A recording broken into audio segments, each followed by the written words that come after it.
Hey, what's up, everyone? Hi.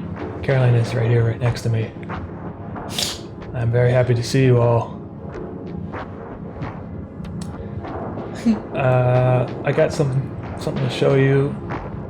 Let's see, Photoshop. Okay. I got a question. Does anyone here live in Chicago? Because the reason why I ask... Why do you ask so quickly? Wait until there's 1,000 people here. Okay, I'm just going to wait a bit until more people show up. Then I'm going to ask my This is a really important question about Chicago. There's not enough people from Chicago here right now, so... So today I'm going to be drawing some... It's one person from Chicago. Yes, I do. His name is Yes. Okay. For real? Ah, shit, don't look at the thumbnails. Oh my god, Justin. I don't want to ruin it for you guys, but I mean, I guess I put spoilers in the title there. Ruined. Delete everything.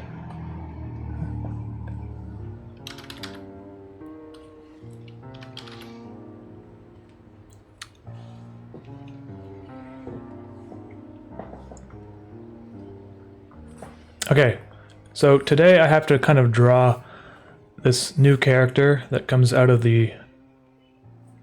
Well, I don't really want... It's a new character. Yeah. Don't tell them too much. Okay, and so I have to base it off of someone's face. I just have to find a photo to use as a reference. Look up Chicago Man. It's not Chicago Man. You use the Chicago Man as a reference. Why am I going to... Russia? I check out my Yandex. Yandex.ru. Okay. Face.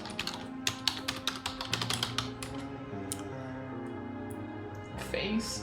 Just any face. I have to kind of make him like...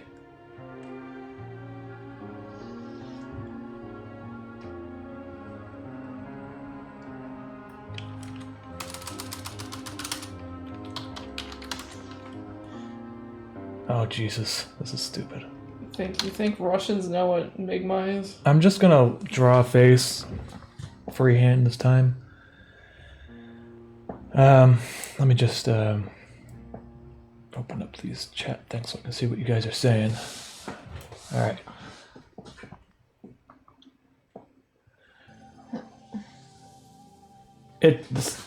Taco Guy, it's not an episode. I'm working on episode 15. I don't know if what the title is, but the episode, I'm working on it. So.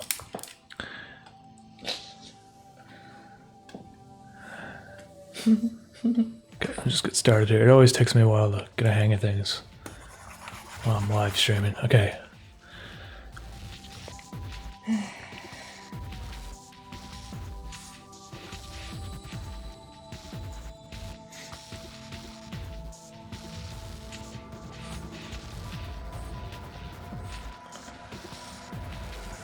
So if I'm drawing a face from freehand, I kind of just do some Humans or circles? reference images. There's a jaw, right? Okay, the ears. Generally speaking, I don't think the head would be that thick looking. Yeah, that's a very wide face.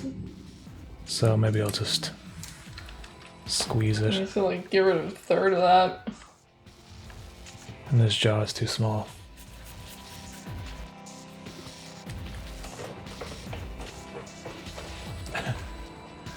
All right, just scale this down a little bit.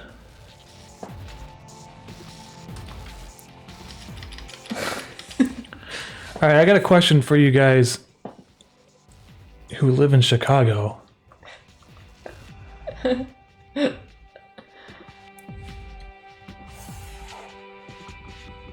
This is Chicago. It's already there. Clearly typed this in already.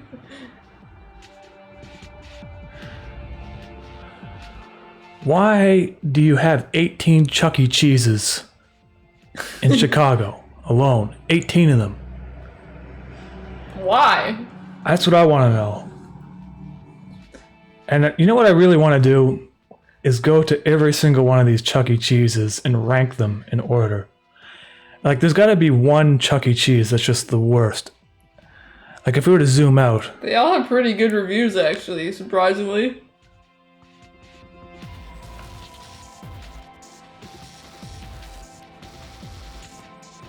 There's just a lot of Chuck E. Cheeses. Yeah, but look how spread out they are. Yeah, but on Chicago. This side. But Chicago is just like Chuck E. Cheese Central. Yeah, like you got Chuck E. Cheese every, couple 100 kilometers here. You got one in Baltimore. All of a sudden, you go over to Chicago. This is Detroit. Where the hell is Chicago? I suck with American geography. Chicago's like over here, isn't it? Ah, fuck. No. Chicago. Yeah, okay. Now, Chuck E. Cheese, and it's like suddenly, what? It's like they all clustered. You guys know what I'm talking about? I live in Illinois, but I have no idea why so many Chuck E. Cheeses are in Chicago. Like, do people go there often? Is there a high demand? Like, is there lineups in Chuck E. Cheese to get in? I just want to know what's going on with Chicago. But if I go to like New York, so I wonder like if it's because of the population density, right? Like if I went to New York, is there that many Chuck E. Cheeses here? Hit the search button. See? There's a few. There's like not even... there's a lot, but they're spread out. No, but they're not just in New York. Like downtown New York isn't Chuck E. Cheese Central. Okay. Anyway, moving on. So I gotta draw this head. We need to know why. This is important stuff. Money laundering.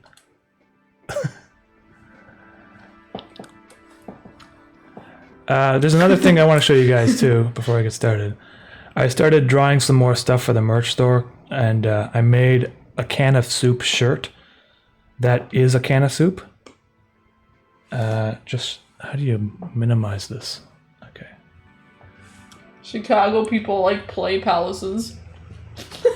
What the Gary Busey opens? So I had this new shirt I made on this Teespring, and it's Umami's condensed soup, and on the back I have the whole script from episode 1 of The Soup Son.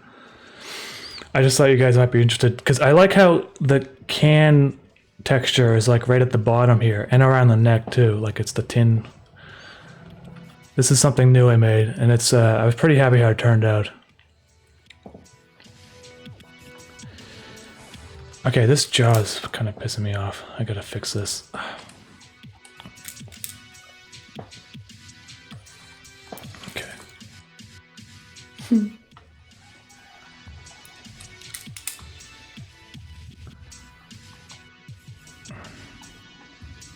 Our goal is to hire Gary Busey, guys.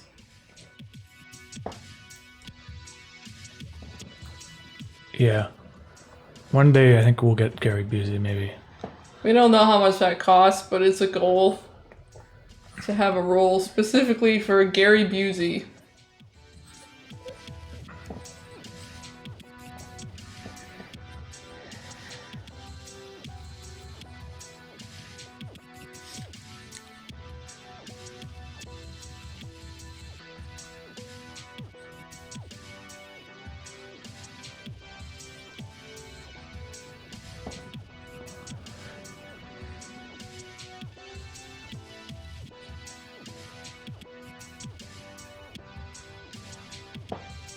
Somebody wants you to say hello to their snake.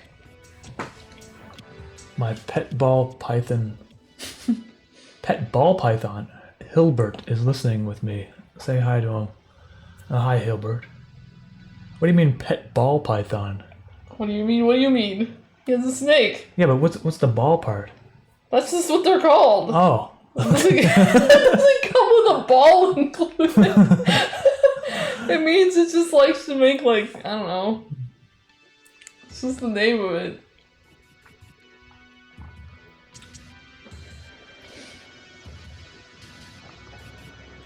Chicago man.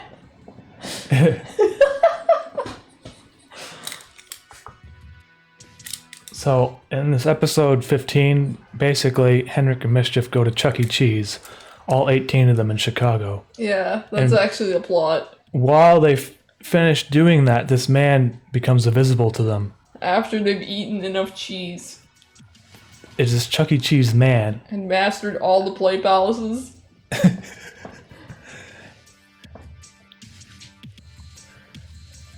The new title must say that this is an episode, just Fuck.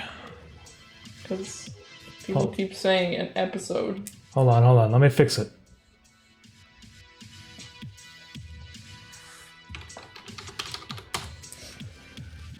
Titles. It says working on episode 15. It says working on episode 15. Well, then these people can't read. Yeah. You guys read properly.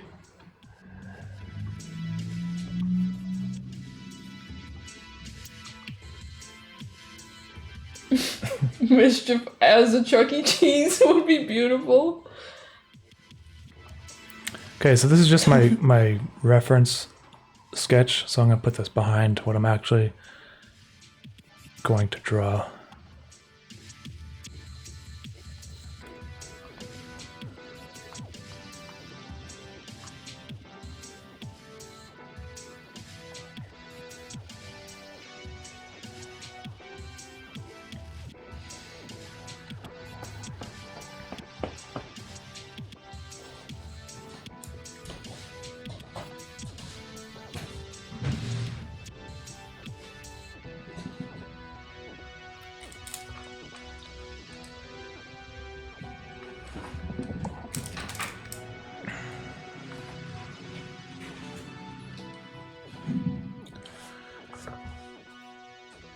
How much percentage is there on episode 15? You mean like how much is done? I think it's about 45% done. I still have a lot to do. I spent about a week working on one shot that's like 30 seconds long, so it turned out amazing though. It's just a lot of, I don't know. It seems like the more I do these episodes, the more I kind of want to put into the animation, which unfortunately means that they take me a little bit longer. Yeah, you guys are rushing him. He's trying to make it beautiful. The first like 3 episodes, I made them in a couple weeks. I don't even know how I did it so quickly. But if you look at them, they're really quickly drawn. And I don't know, maybe that's a good thing, but like I kind of need the time to develop the story anyway, so I'm just kind of working on it piece by piece with more detail than I usually used to. How very much I've loved you. How very much I've tried my best to do you. Okay, this is also incorrect what I'm doing right now, so I have to erase this. There's a method I'm going to be doing to animate this particular shot, and it involves After Effects. And you'll see what happens. How I'm going to have to do this. Okay.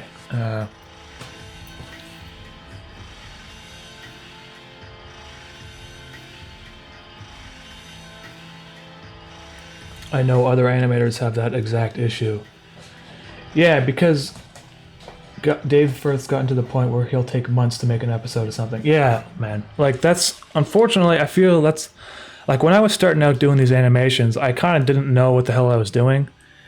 And so I was just kind of like, drew something quickly and I'm like, that's good, that's fine. And then I just upload it. But you know, at the same time, it's kind of hard to go back that way because those episodes are kind of enjoyable in the sort of spontaneous nature that they were created.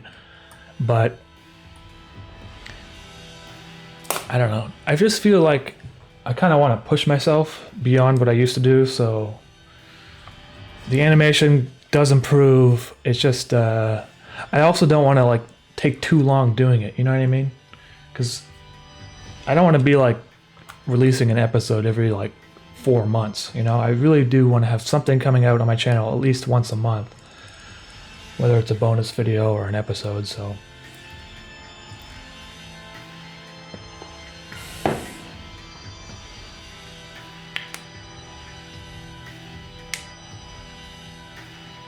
Yeah, by the way, I tried to get it set up so that you can, like, it shows you what song is playing in the background on the live stream. And at least on the Macintosh, it's a little bit complicated. I have to change the way that I play music right now to be like done through iTunes and use a script and stuff. So I was going to set it up this morning, and then I was like, this is going to take me several hours just to figure it out. So I unfortunately... you know, if you're interested in the music, just go to hexsystem.com and you'll find probably one of the songs, at least. Pretty much released everything, so. Any more Adult Swim shorts in the pipeline? No. They did ask me if I had anything more to send them, and I told them I just want to focus on my channel for now, so. That was about 8 months ago. Like, if I had some ideas, I'm sure I could just contact them and they might be interested. But I honestly just want to work on my YouTube channel. Because when I was doing those commissions, I was kind of pushing myself too hard and got a little bit burnt out. Yeah. So that's the... There's only one of him. And I only count for like 25%, so unless you guys can invent cloning, I don't know how that's gonna work out. Hey guys, so I'm gonna show you this technique, and I haven't tried it yet, but it's in my head. Basically, I'm gonna draw a line, kind of like a scan line, across his face, but animate it only once, and then in After Effects duplicate that line so that it looks like it's moving downwards. It's kind of hard to explain, but you'll see how it comes together.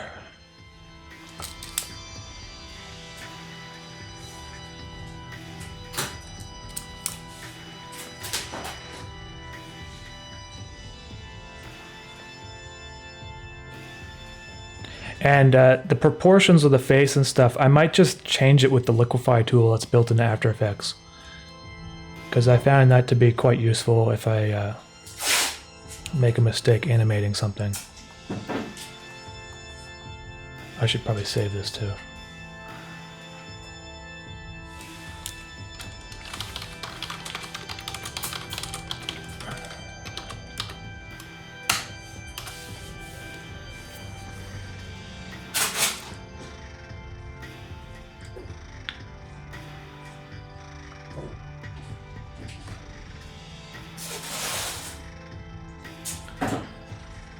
Anyways, how you guys doing? Saturday. Do a lot of you guys are going... I mean, I know some of you guys are older, but some of you are probably going back to school, I guess. Pretty soon. Or university. Did anyone start in university?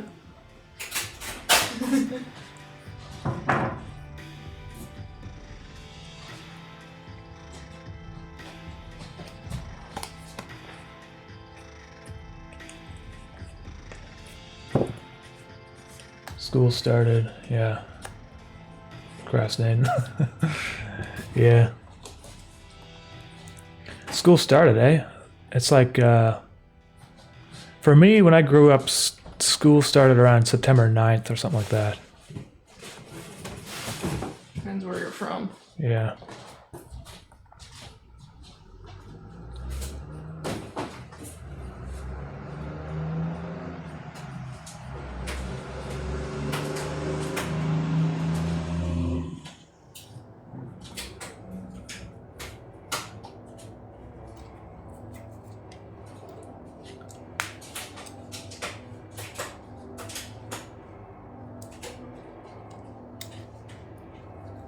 8th grade, 5th grade. August 7th, yeah. One's from the 5th grade. Fan of the minute hour. Yeah, man. So episode 14, the one at the circus there, that was the minute hour's voice. And if you watched one of his last, I think it's called Signal Space. I did one of the animations for him right at the end.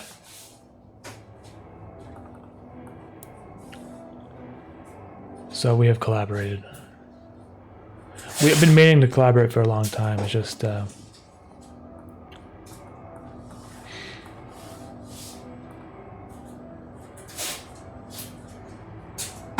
takes a while sometimes because you know how long I take these episodes out. It takes a while for me to come up with some.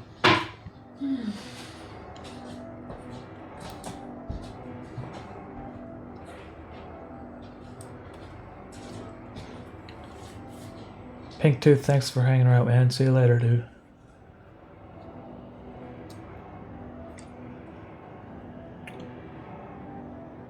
Is there any other voice actors or animators you'd like to collaborate with? Yeah, I mean, there is tons. It's just that it's hard to collaborate, honestly. I find it difficult to coordinate different ideas, you know? Usually when I collaborate with someone, it's just something fairly simple, like they'll provide a voice for me, or I'll do something for them, like I'll do a animation that's kind of unrelated to whatever they're usually doing.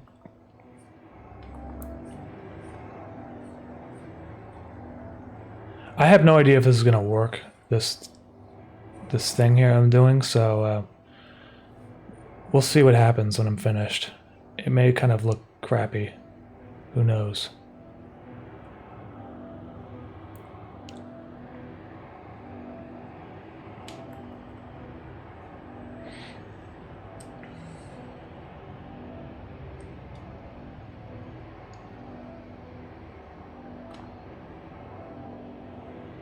Hey, Ben Rife.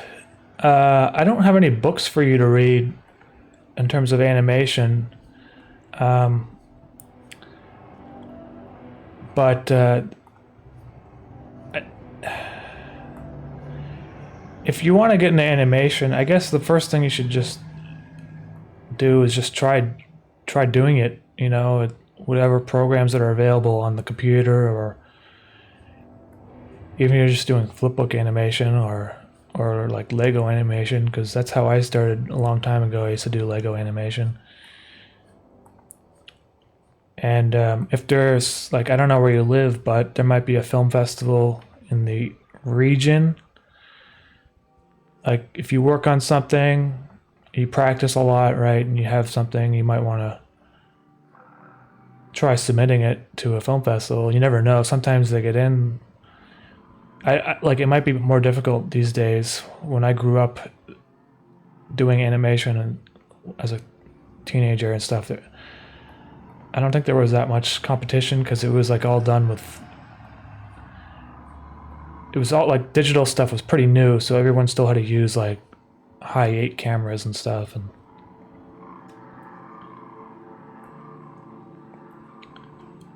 I have in terms of like story and that sort of thing, there's like screenwriting books that I think might be,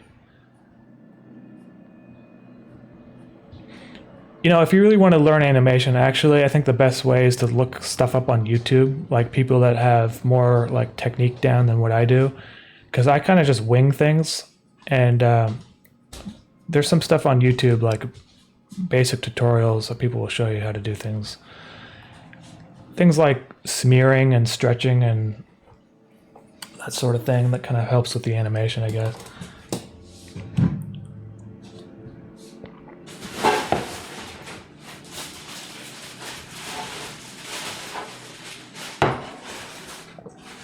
Personally, I don't like using Flash, so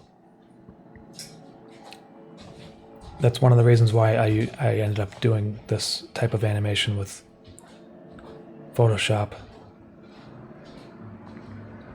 I did some Flash animation a long time ago, back in high school, my friends and I worked on something. It was really weird, I guess.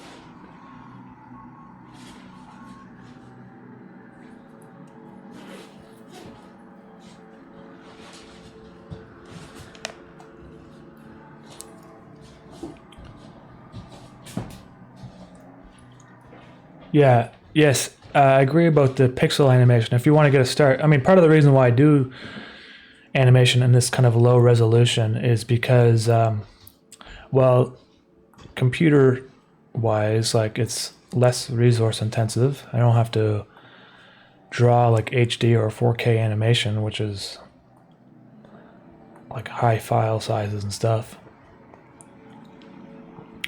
Using the pencil tool instead of a brush means that the colors that I use are like harsh looking, like there's no aliasing on the sides, which further reduces the size of the files that I'm using. And you can work at even a smaller resolution than I do, so that it has more like an 8-bit look or whatever.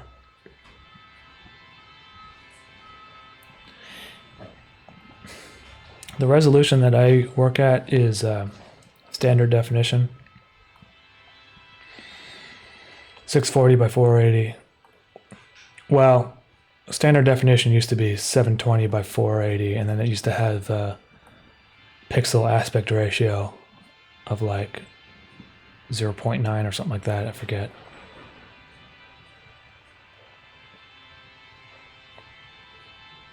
But basically it was 640 by 480 at the end of the day.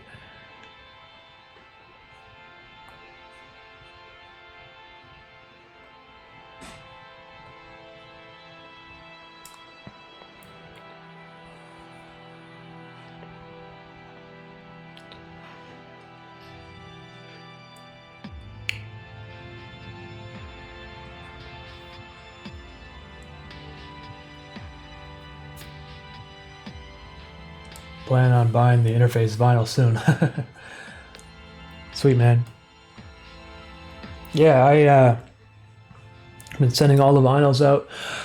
I had 2 of them returned, actually. So one of them, I just contacted both of those people, and one of them had they forgot to write something on the address when they submitted it. So make sure that when you do order them that you fill out double check the address and everything, because I have to resend that one, and not really a big deal. I only have about 50 left, I think, less than 50 actually. So, and I started with about 300. So, if you guys want the vinyl, you should. I mean, I don't think I'm going to sell out anytime soon, but they're limited and they might sell out within a couple months. So.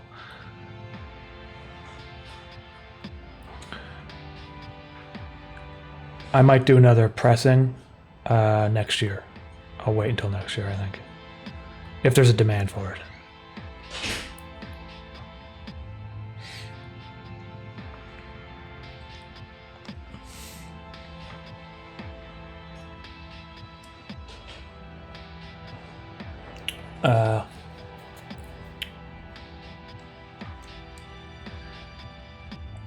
Vinyls as in vinyl records, obviously. Well, it may not be so obvious.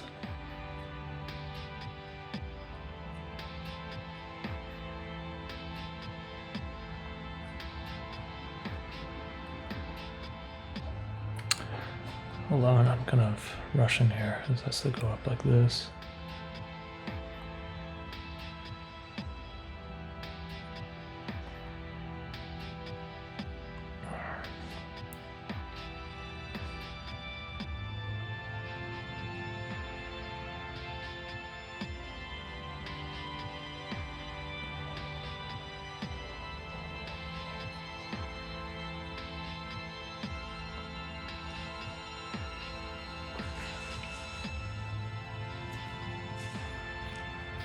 Will we ever see Mischief's human body? Well, actually, I mean, episode 15 is probably the most human looking you're going to see Mischief. And that was before the events that happened on 1943 and that sort of thing, so.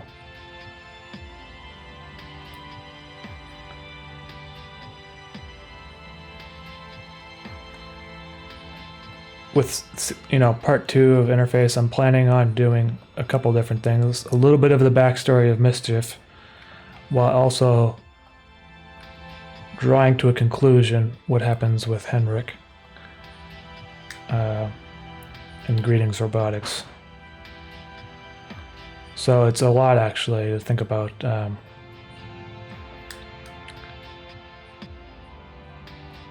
Everything kind of comes together.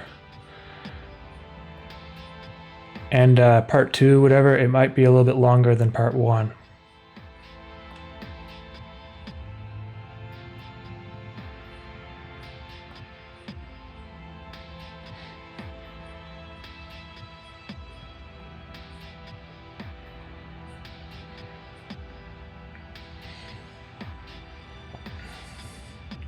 Okay.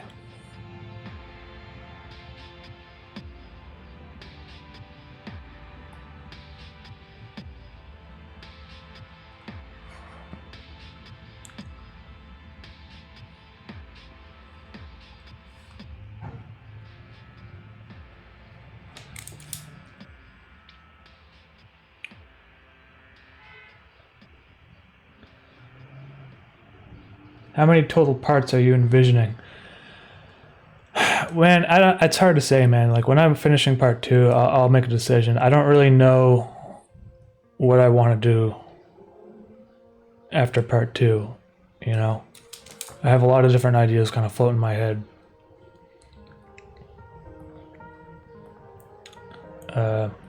So we'll see. I mean, I still got my work cut out for me for a while, like a year or two, you know. Until part 2 is finished. It's gonna take a long time. I want to make sure it completes properly, you know. I don't really care how long it takes me to do. Okay, so I got this kind of like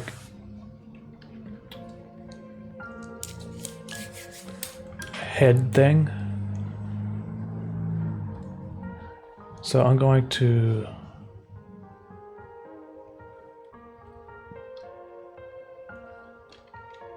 import this into After Effects and see what happens.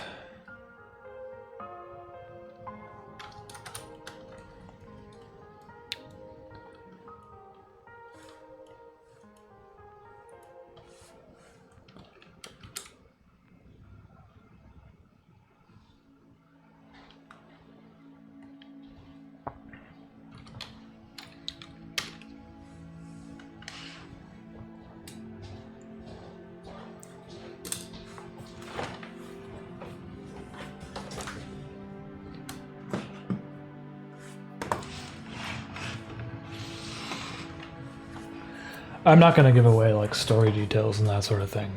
You just might see some drawings. Okay, let's see. After Effects.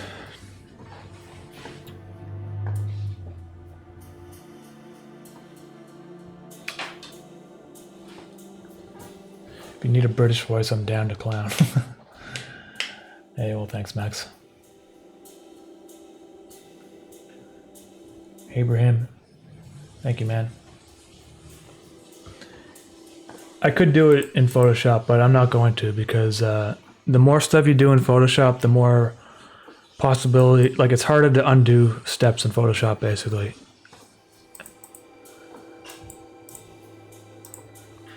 The more animation I do, the more I'm starting to rely on After Effects.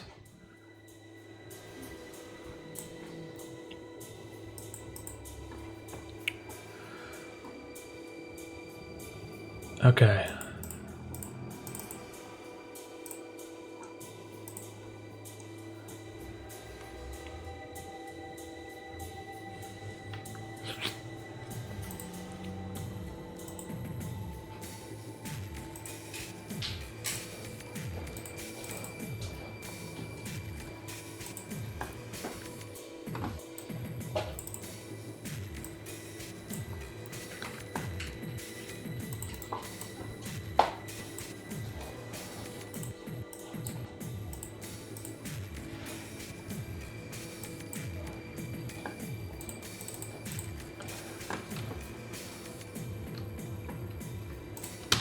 Okay, so here's the thing. After Effects. Okay.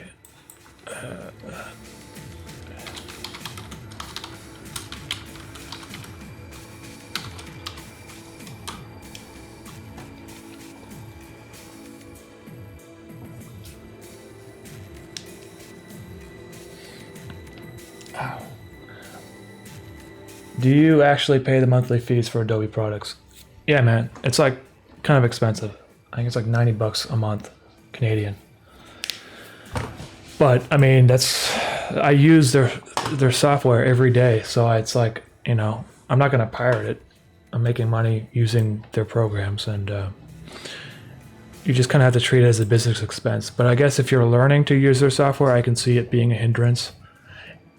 Just know that if you're a student, you have pretty good discounts. I think that counts even if you're in like high school and stuff.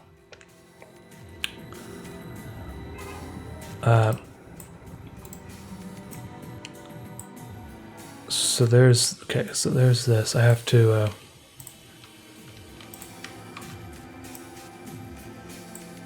loop this animation.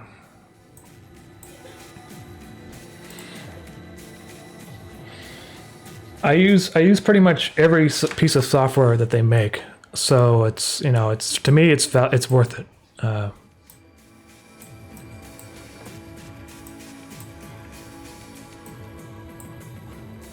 Like right now, I'm using Character Animator, which like animates mischief in the corner on the television there.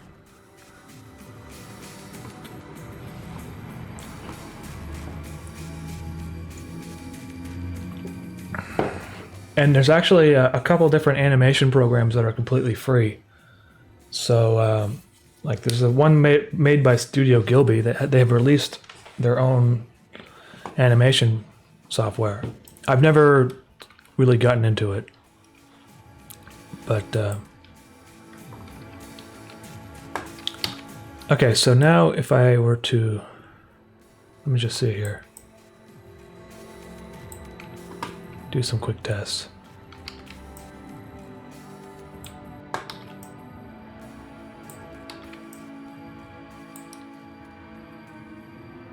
You guys see how what's going on there?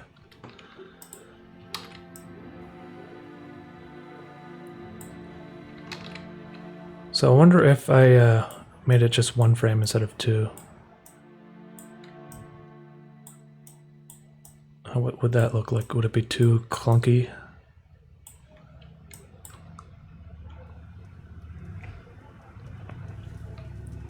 I think that's probably too much.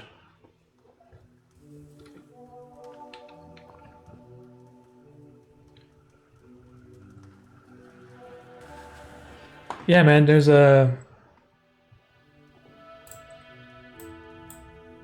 They released their software. Hold on.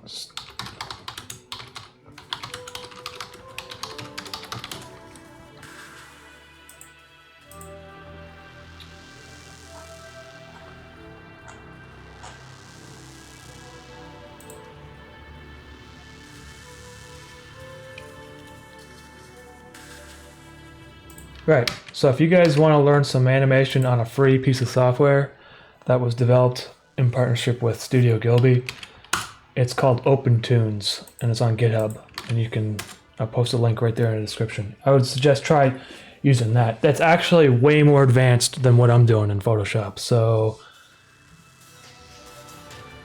it might be more complicated than what I'm doing, but you know, if you can learn that with tutorials on the internet, I'm sure you'll be able to do pretty much anything you wanted. It's just gonna take some practice, like anything, I guess.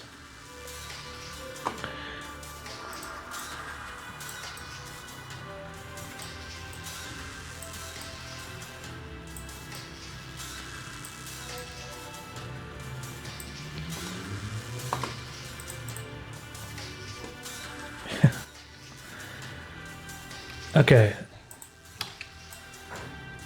Let's see here. I'm gonna just add all these frames in so that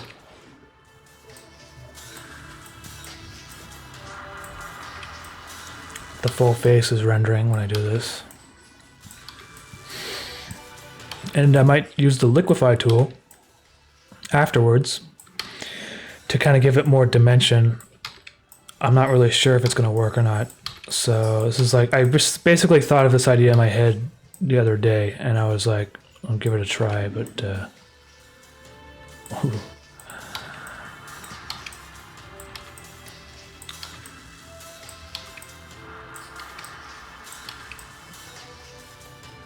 Okay, so now if I were to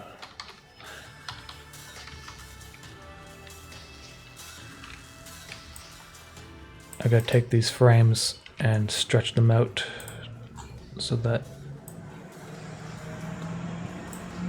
there, okay.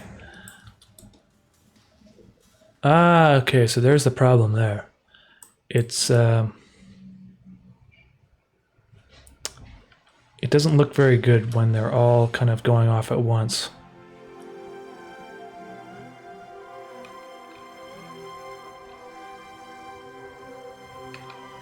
So I have to make some adjustments here.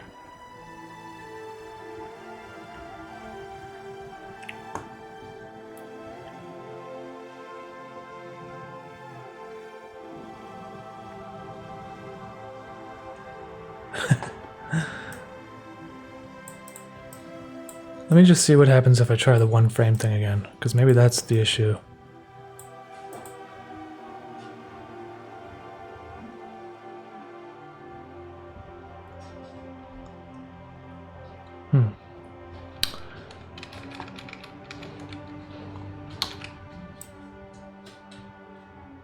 I think what it needs is like, some of them need to be off center maybe. So that kind of breaks it apart.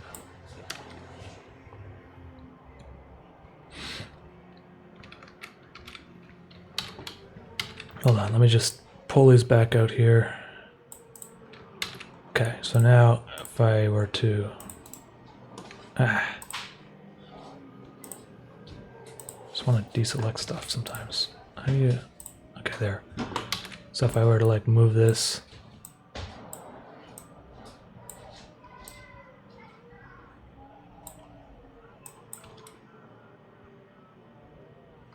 That looks a little bit cooler in my opinion, because but you know what? I think what I'll do is I'll do it after condensing them all down, like to individual frames. So if I go like this,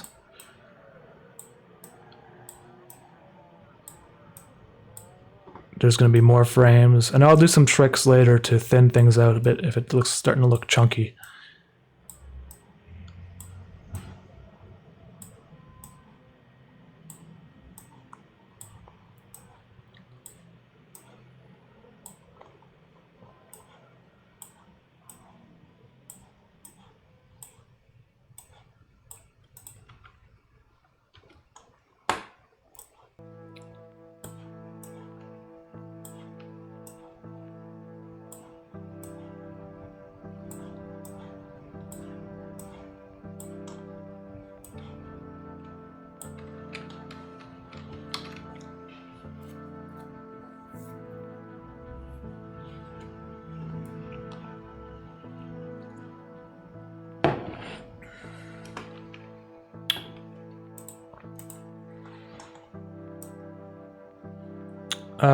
The Kami robot, or the Kami, I guess, it's modeled after like a female, but it's a robot, so I guess it doesn't really have a gender.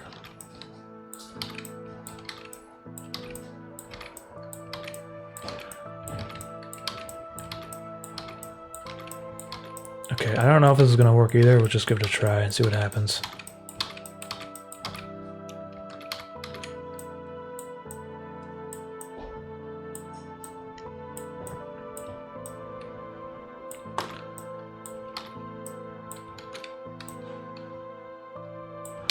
Okay, so obviously now all the frames are there.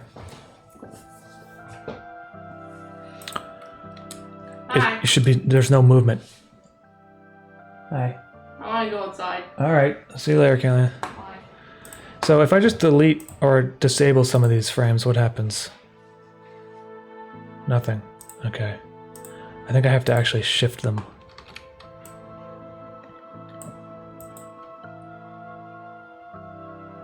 Oh, okay, I'm starting to see.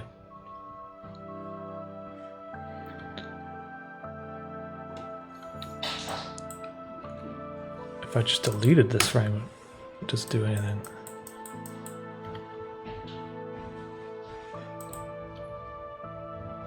Nothing. Oh, there's no movement. Okay, so that I'm starting to figure out what I was doing wrong there, and unfortunately, I have to undo all that.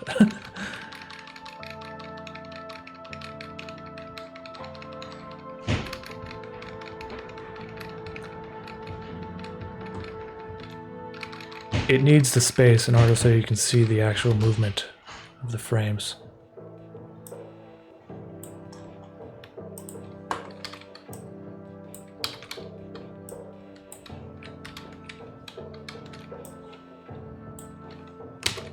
Okay. Yeah, so this is partially why I'm working in After Effects right now, because if I was doing that in Photoshop, it would just be a... I don't know if it would work as well. So, okay, so let's see here. If I just... I think it, like when I was doing before, if I just shifted some of them.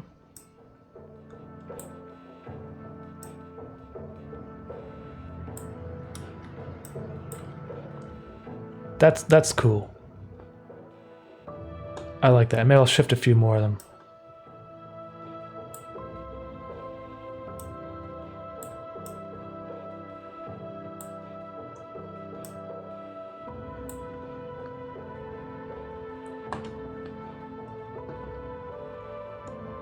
Yeah, that's more kind of the effect I was looking for.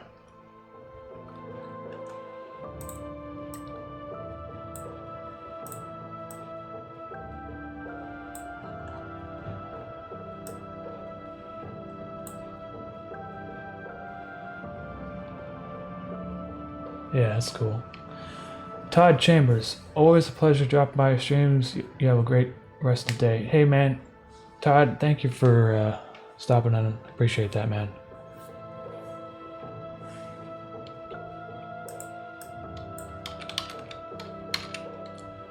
All right, so yeah, so that's the head there. I'm gonna put this into a pre-comp.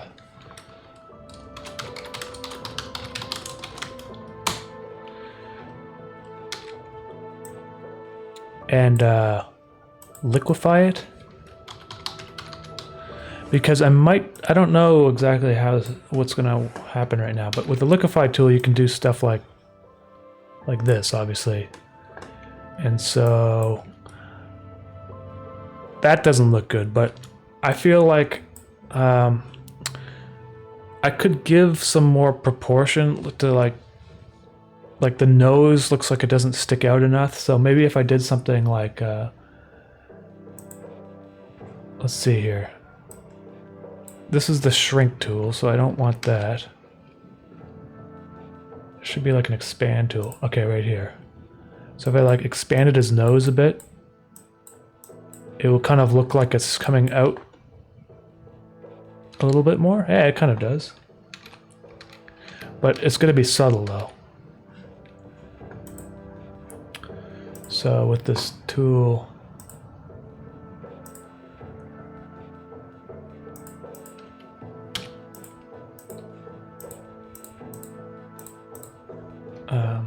just save everything.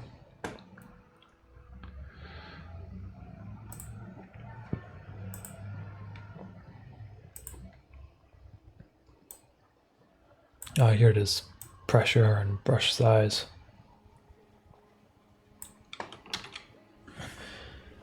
Hey Umami, there's a tool to sequencing layers in After Effects. Select the layers, right click in the timeline, and select Keyframe Assistant, then sequence layers with overlap. Select the layers. Okay, hold on. Let me just try something.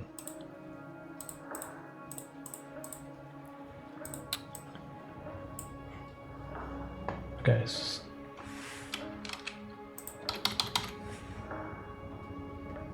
select the layers, right click in the timeline, keyframe assistant,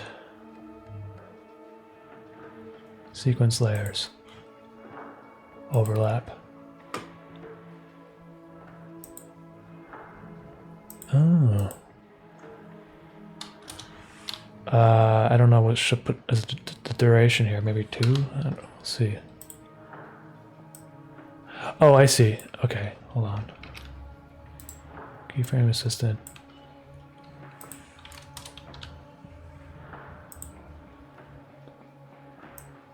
Oh, okay. So it puts it as like keyframe assistant, sequence layers. Is this gonna do it? Okay, that's cool, man. That's a nice trick. Thank you for telling me about that. I'll have to... Next time I will, I might use that because that will save me some time probably.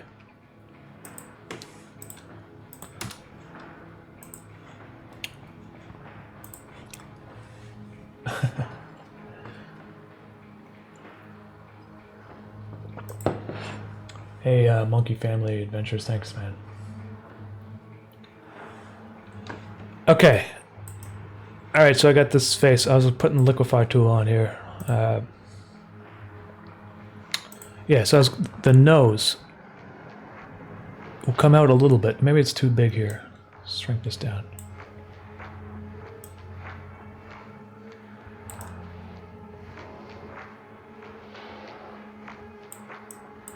And the edge of a nose right here.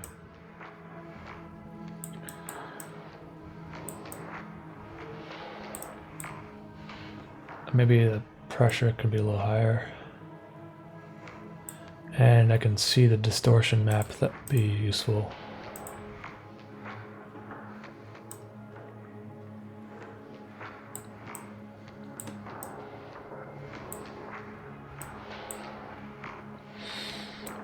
Chin will probably come out just a little bit. Maybe just change the brush size here. The ridges of the eyebrow.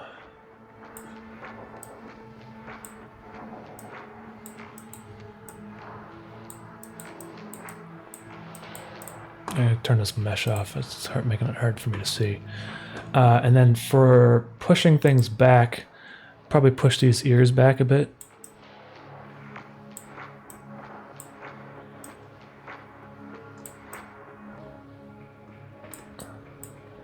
Push the sides of his cheek in.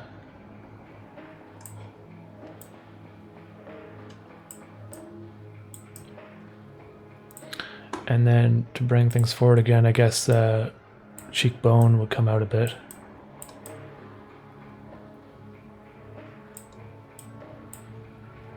The nose could probably come out some more.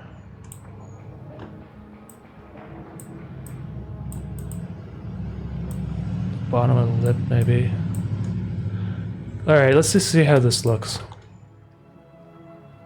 So that's after, and if I turn this liquify tool off, that's before and after. Looks like it makes a subtle difference, maybe.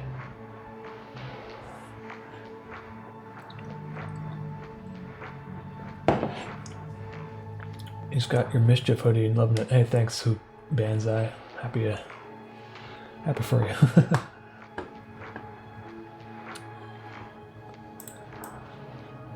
Okay, let me just see here. Distortion percentage.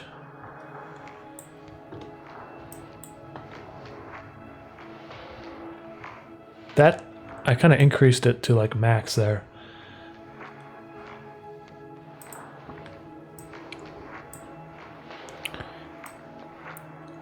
I'm gonna push in the sides of his head a bit.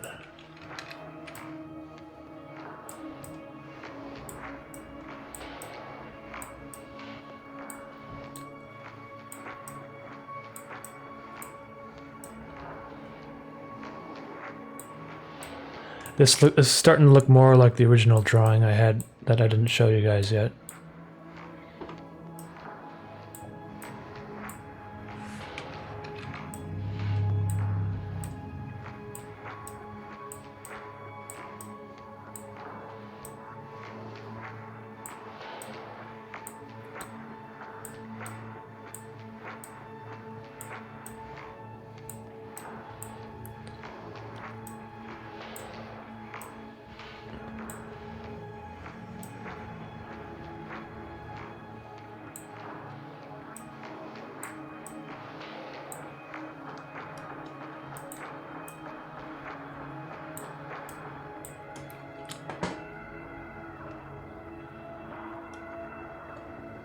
Cool, eh?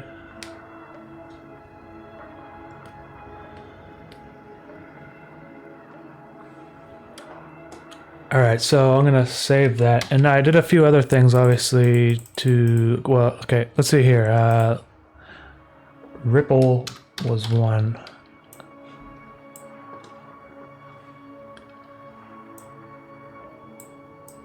Uh-oh. Width.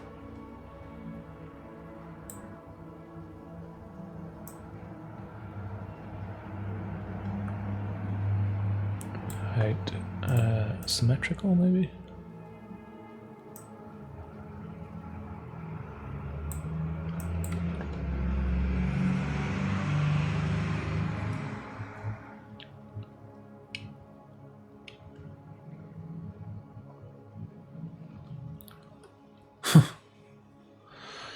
Yeah, that's looking weird.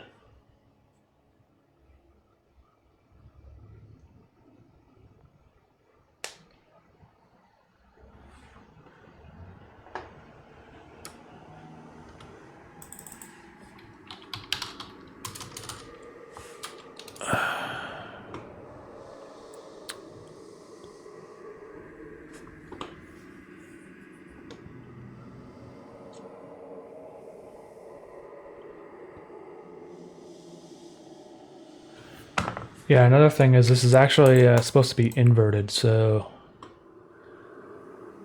solid black background.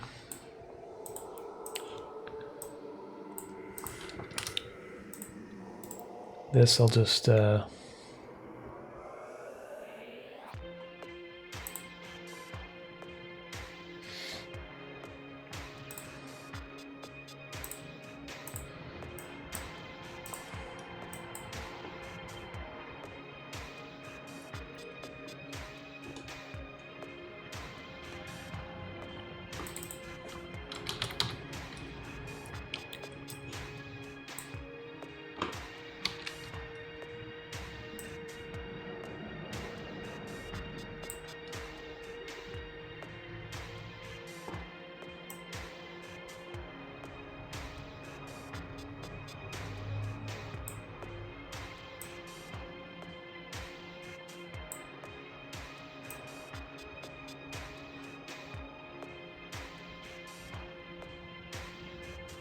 kind of messing around here to see what.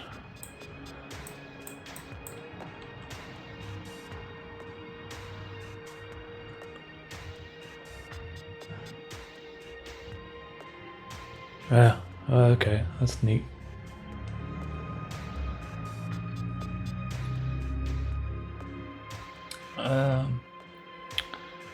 Hey, Adrian.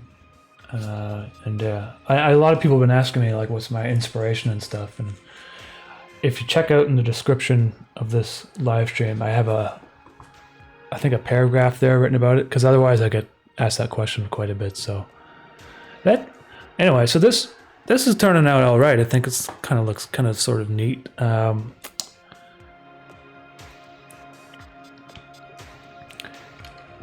there was other things that I was planning on doing.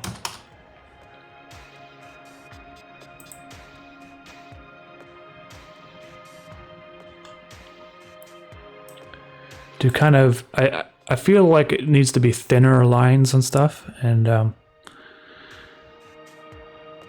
was a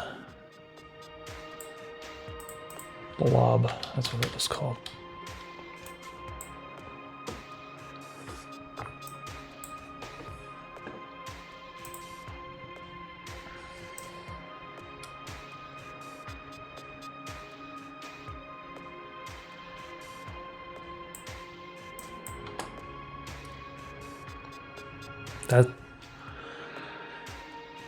That's like crazy.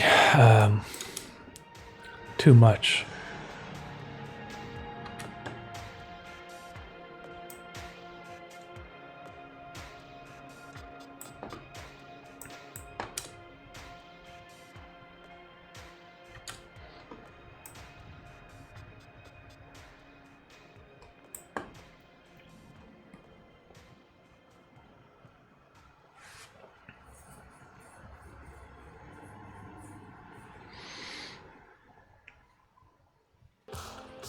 Yeah, just that's I mean, this is pretty much how I do animation and even making music. I just mess around with shit forever until something cool happens, basically.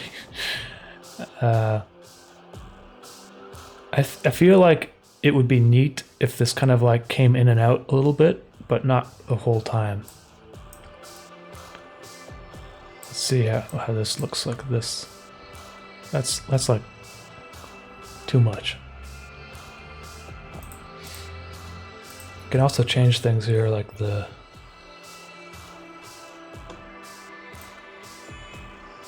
I don't think it really makes any difference when it's in preview mode. Hold on.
Kind of push these back into place.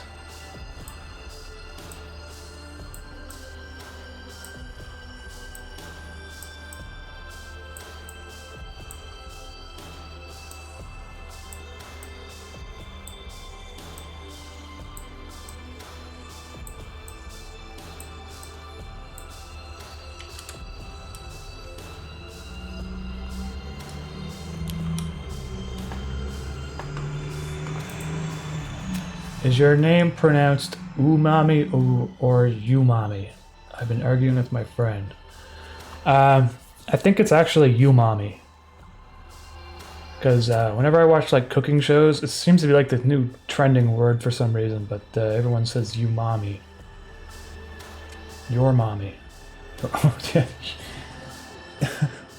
Pretty sure it's umami. Anyway.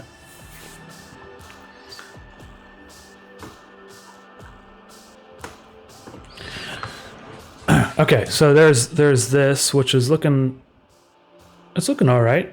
Now let's just see here. I'm gonna save it. What I'm probably gonna do again is put another pre-comp here.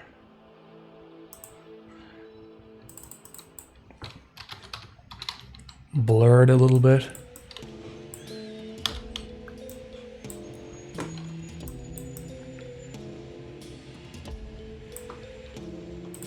Then apply a threshold to the blur. And what that does is it allows me to thin out the lines a little bit, but it also kind of smooths the animation.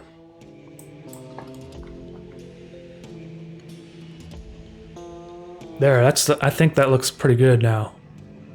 That's pretty much what I was looking for.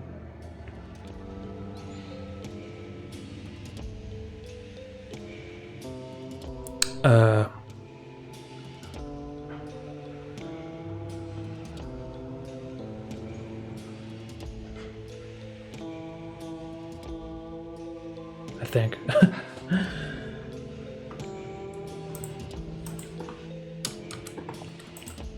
Yeah, so there's that. I mean, when I put the background, it's not going to be black, so it's going to be a little bit less contrasty.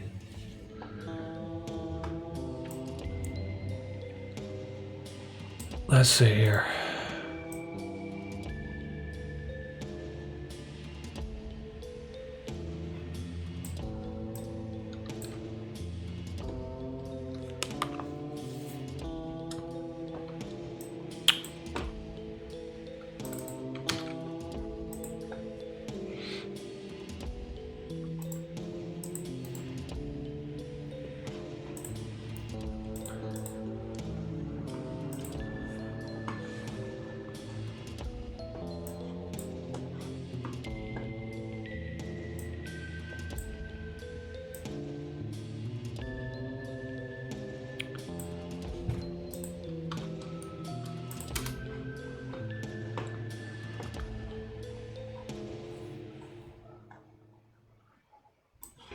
turbulent displacement's also kind of cool, but I don't think it's necessary.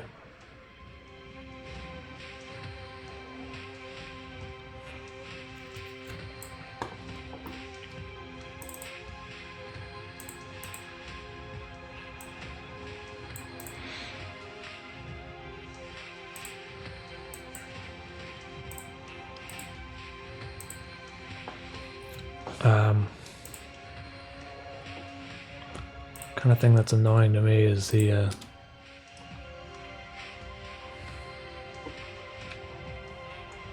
background. See how there's like kind of like a gradient here?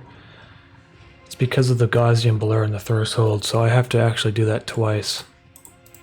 Let's put another black background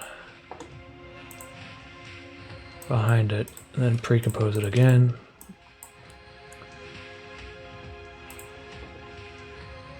And then use something like Luma key to get rid of the black. There.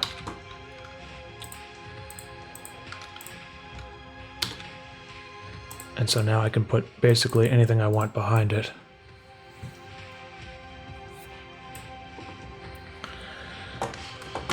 And so what I'm going to put behind it is... Ah, fuck, don't look at anything. Sorry guys, I tried to disable that stuff, thumbnails.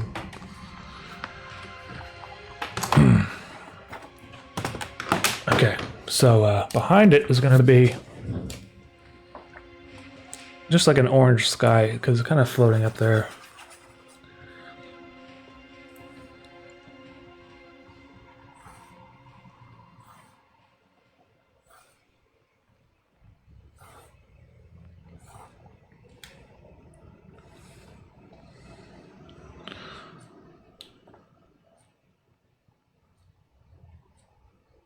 And I'm drawing like the tops of trees basically down here, so.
Oh, my mic's not muted, I'm just not saying anything.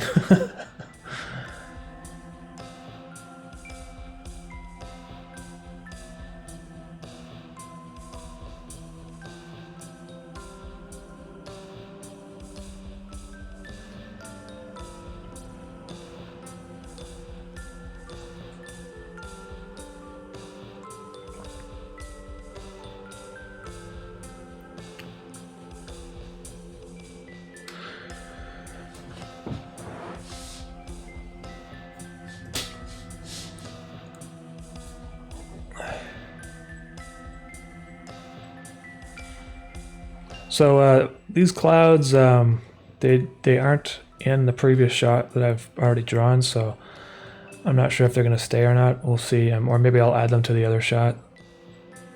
But I feel like just having that head there with the orange is not going to be enough, so...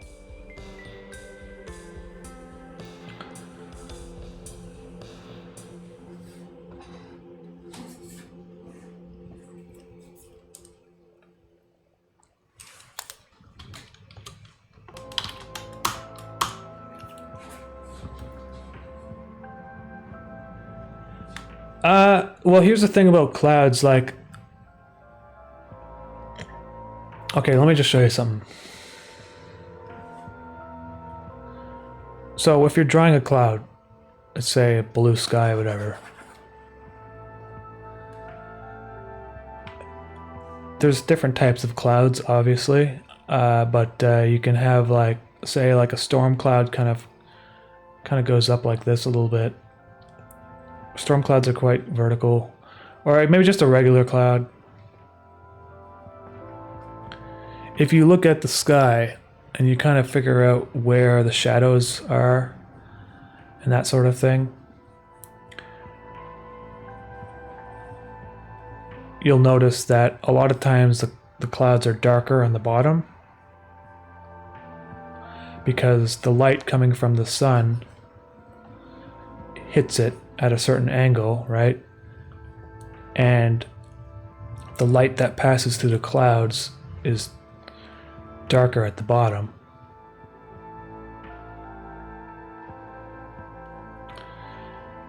So generally, the clouds are darker on the bottom of the cloud. Another thing is to convey depth. Things that are further away are smaller, right? And so if you're looking up at the sky, you'll have more clouds, but the ones that are further away, you just don't draw them as big, and because they're at the bottom of the frame.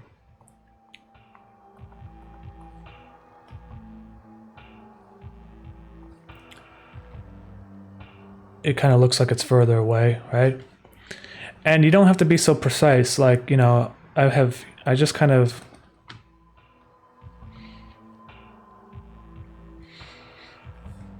just use it like when you're drawing. Just kind of try to like paint with the tablet rather than draw, if you know what I'm saying. In that sense, don't be so precise. Like don't, like, you know what I mean? Like, you can just kind of dab it on like it was a paintbrush.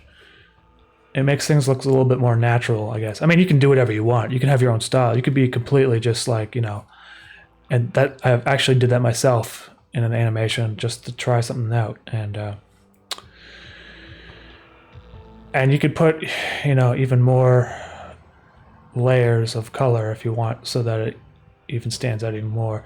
And something that I do that you don't have to do, but basically, like, you can, I put black outline on pretty much everything. So, I mean, if you look at the sky and you look at a cloud, there is no black outline there. It's just kind of a cartoony, kind of comic book look to things that I do.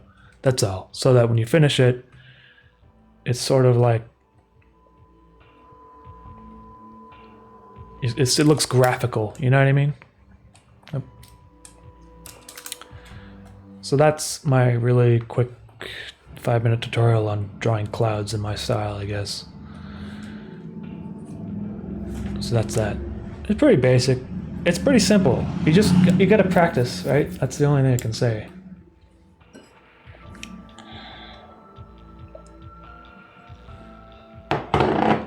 Okay, so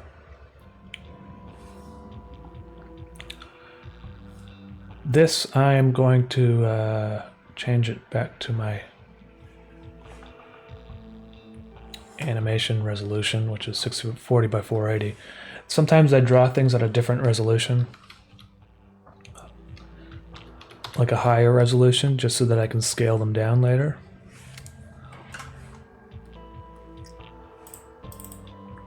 And change the size and stuff without scaling things up, because you don't want to scale things up when you're working with pixel art. Otherwise your pixels kind of get all messed up and stuff. You can scale things down though.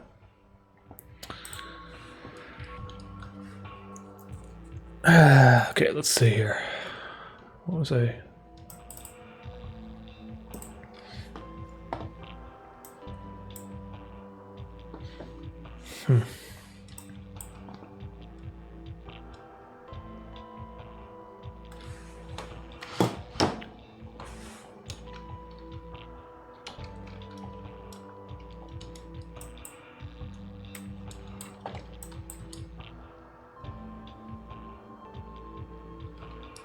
It's looking all right, I guess. I don't like how these tree branches are touching the face, basically. So I'm gonna get rid of them.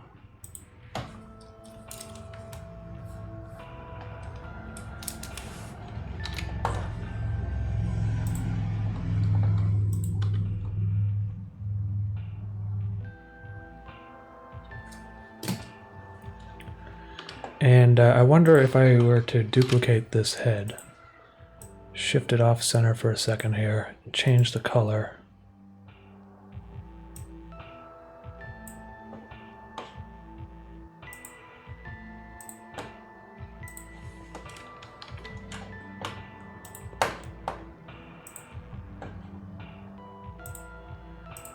If it will give it more dimension, or if maybe it'll look worse.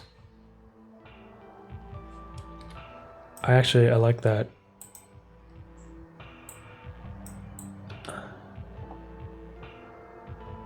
I think so, anyway.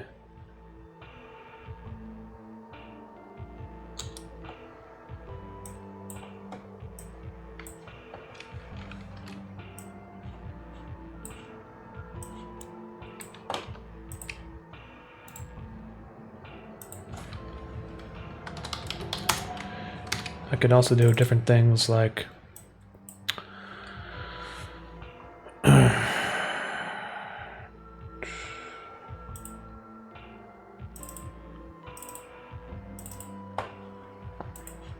well, I got my noise texture that I pre-animate the static noise.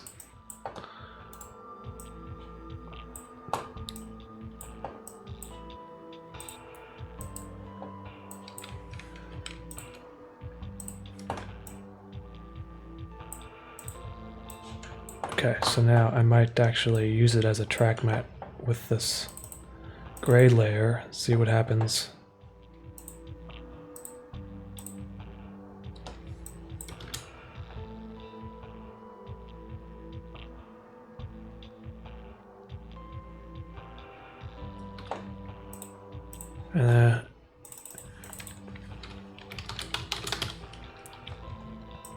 And in this case, change the black to the light gray.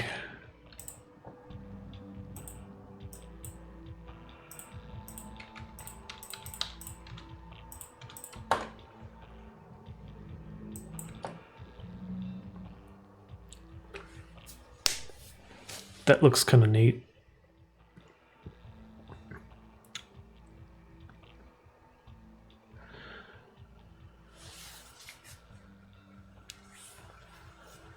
Could you make the clouds drift a little? Yeah, I'll probably, that's probably a good idea too. I can do that.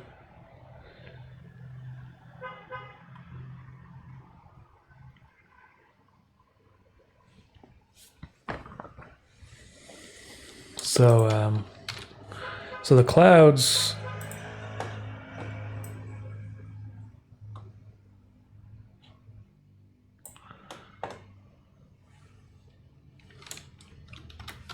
I have to draw more of them because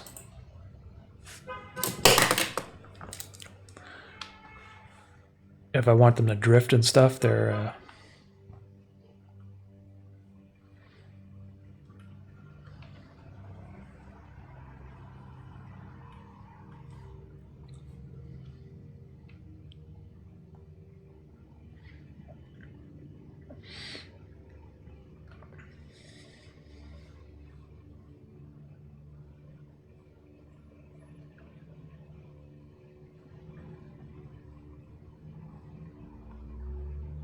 I've drawn a lot of clouds in this series, and I try not to like reuse them too much. I do reuse them sometimes, like previously drawn assets, but I don't want to like continuously use the same clouds and stuff, or because it will start looking repetitive, I think.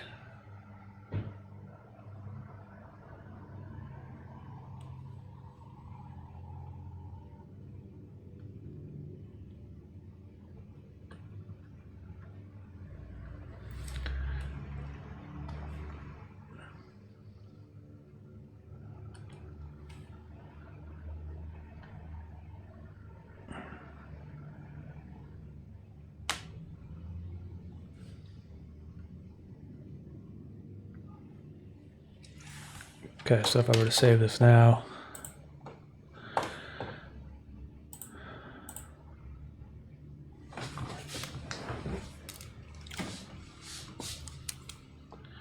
the actual,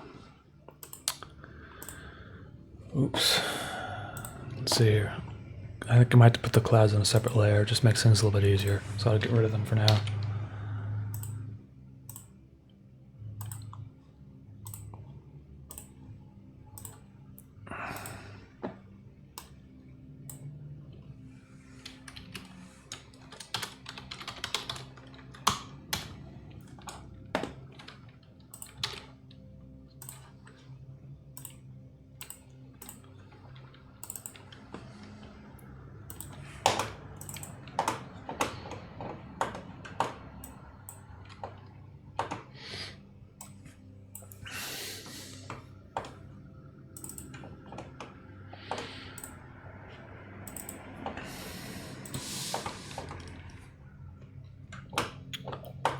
Okay.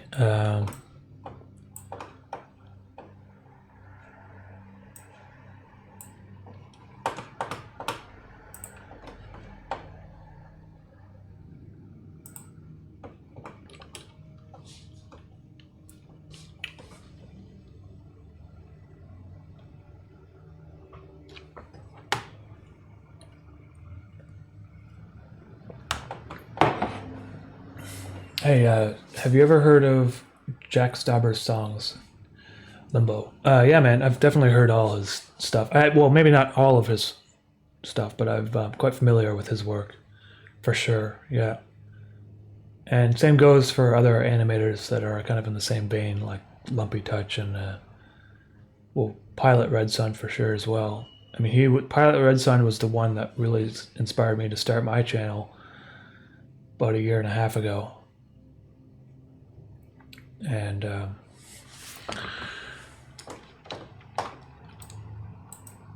let's see here, because my friend showed me Pilot Red Sun, what, 2 years ago, I think.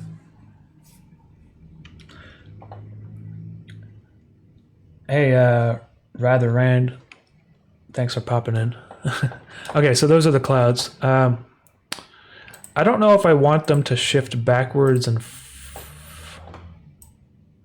like, I don't know if I want them to do that. I think what I might just do instead is have them scale, like they're coming towards the camera or they're going back very subtly. And they might...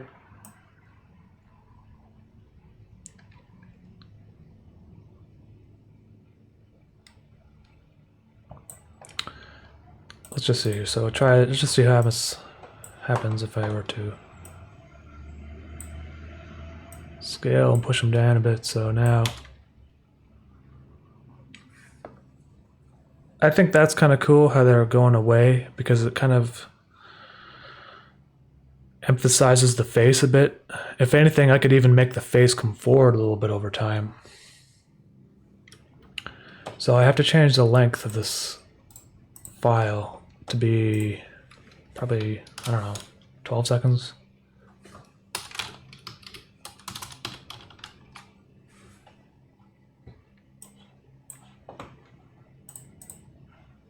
This is kind of annoying, but I have to, I guess it doesn't really matter. It loops, so I can just do this.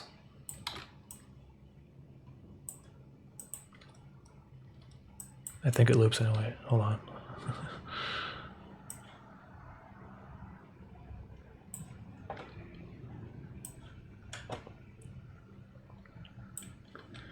Throat foam. Hey, thanks. Thank you, Throat foam. Let's see. How did you get so many views on the last live you did? There were like 2K by the time I was leaving. Man, I don't know. If I could figure out how to get 2K live streamers every time I do a live stream, I'd be doing it every time. But I think it was just because I recently had my compilation video blow up on Reddit, and it was like my first live stream after doing that. So there was a lot of new people that wanted to check it out. And I also was live streaming on, I think Thursday at like 10 or 11 p.m. So there was probably a lot more people just hanging around bored or something like that. Because right now it's a Saturday afternoon. I'm sure people have, they're probably out with their family or something, So maybe I'll try doing another live stream on like a Tuesday night, And also, I mean, that was about a week and a half, 2 weeks ago. People are back in school now. They're going to university, and I think it was like that kind of time in between the end of summer and going back to classes. So kind of like a sweet spot, I guess. Because honestly, I never get 1,000 people watching me on live streams. It's like, that's like insane. Usually it's about a couple hundred. When I first started doing these live streams, there'd be like 50 people in here. And that was about a year ago, or 2 years ago. I guess I don't know how long it's been. So, okay, so there's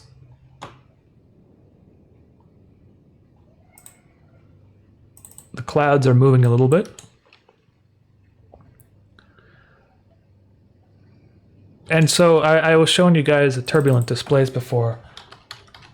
I like using it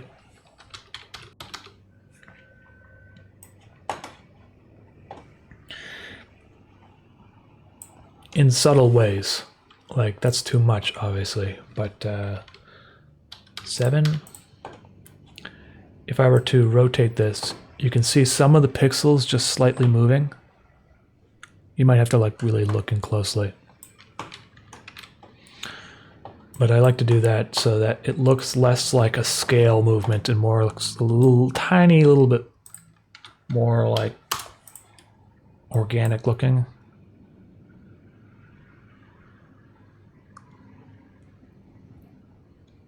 It's hard to tell, really. It's a subtle thing.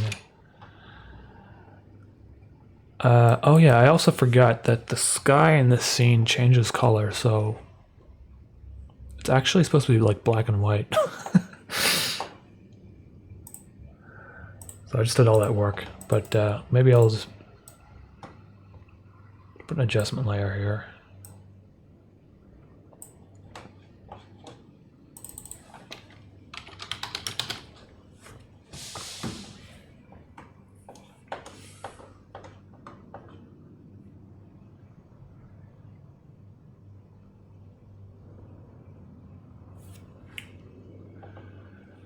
Just found your channel recently. Absolutely in love with Interface. Your channel feels like a more comedic version of David's Firths. Hey, Outcast Animations, thanks, man. I appreciate that.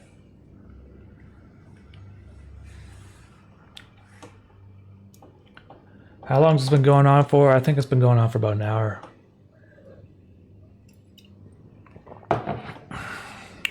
Okay, so I was changing the colors.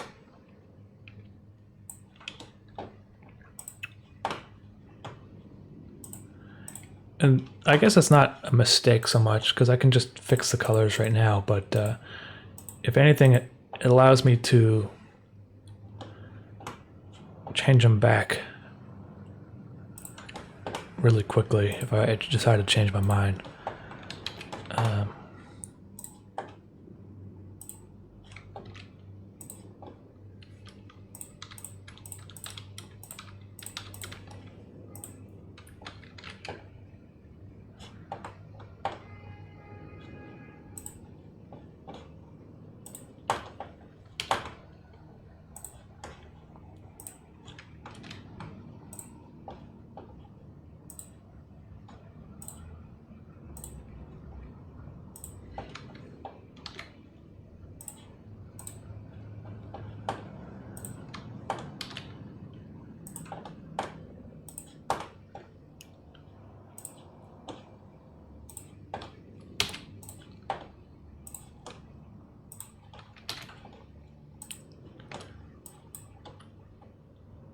Yeah, because this scene is actually kind of like black and white.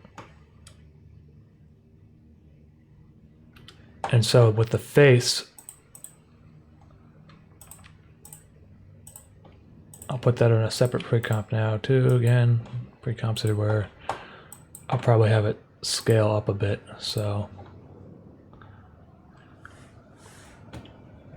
Hello from Russia, I show your cartoons to all my friends. Hey man, thank you very much for showing them, and appreciate that.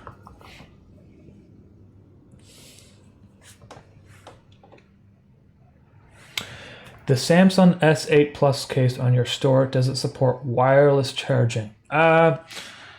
Jason, Matthew, I don't think it does. Honestly, I don't know, but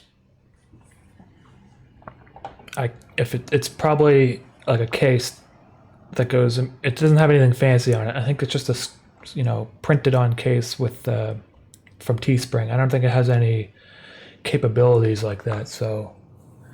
I mean, you can maybe send Teespring a message, they might know, but if there are like special cases out there that are like they support the wireless charging, then I would have to say probably not.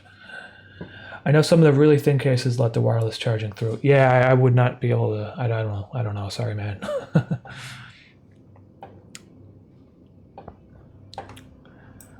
I wouldn't risk it. Is what I'm saying. Is like if you know.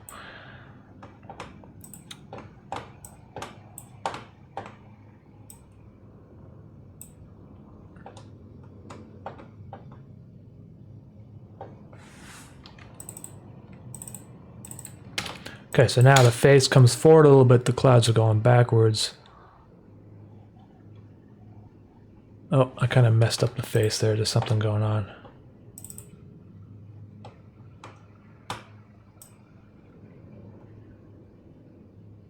Oh, it's because this has to be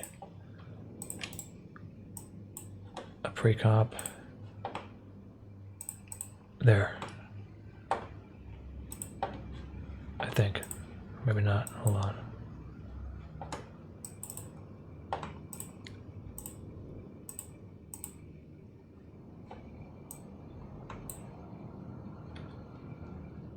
Oh man, what did I do?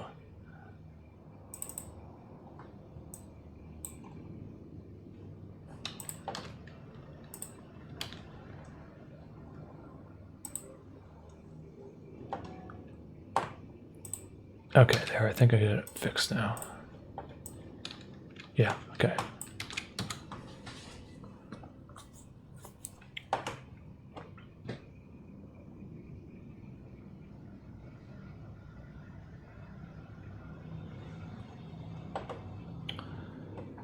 What was your inspiration for Percy's aesthetic being such a blend of creepy and approachable? Well, with Percy, like when before he became Mischief or whatever, I just wanted him to look more like a human. And I base a lot of my episodes around paintings. And so I was researching, well, I already knew about this painting, but there's a painting that's on my desktop background right now. It's the Polish painting. I forget the title right now. It's in the description of the video. But I kind of just liked the way it looked, you know. I don't really have a good answer for you. I just kind of drew him and changed the way his outfit looks and his face a little bit.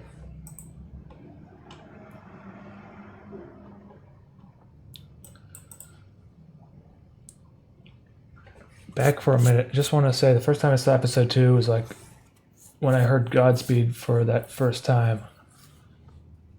I'm sure the Montreal backgrounds helped in that regard. Oh, hey, thanks, man.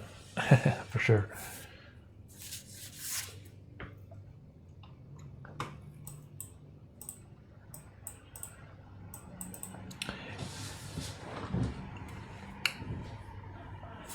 Like, his name is Mischief, right? But, I mean, before he became what he is now and stuff, there was other people that he was, you know, without me explaining who he is exactly, he has multiple different names, one of which is Percy. I guess now it's kind of drawn into the animations. But you know how people have stage names and stuff? It's almost like the ringmaster didn't care. He was just like, you're Percy. Then you know, you're gonna be called Percy. We don't need a stage name. And then Mischief was kind of more, you know, flamboyant and theatrical. He wanted to change it, but he wasn't involved with the creation of this lighting display. So when it gets unveiled that his name is Percy.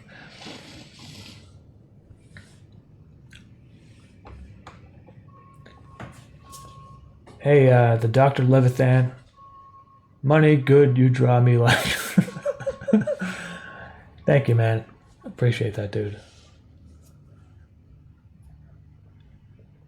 Yes, that's the that is the name of the painting right there. I am not going to try pronouncing it because it will. Carolina would be able to pronounce it, no problem. I can't pronounce Polish words very well, other than chleb. So.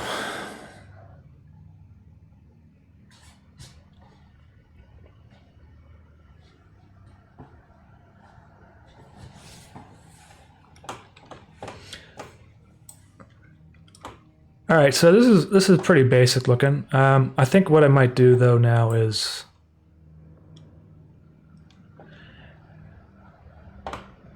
add some liquefied motion to those background lines.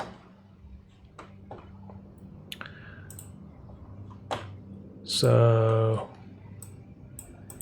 let's see here. These pink lines.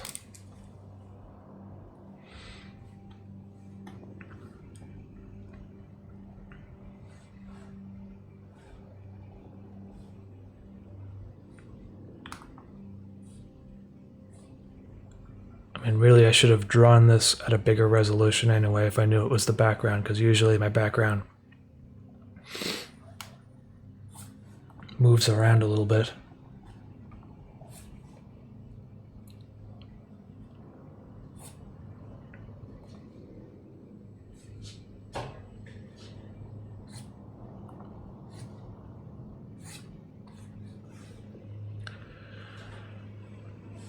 And I'm going to put this on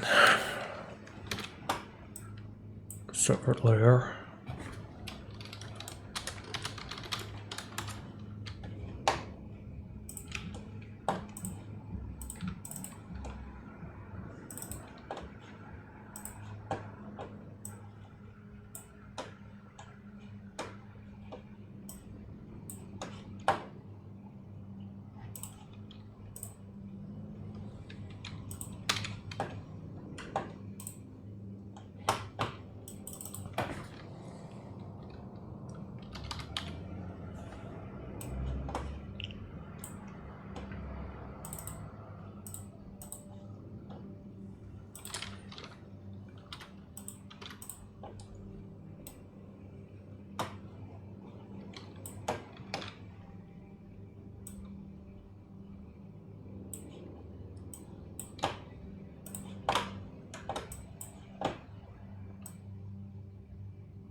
Just kind of moves around a little bit, I guess. Gives it some more dimension.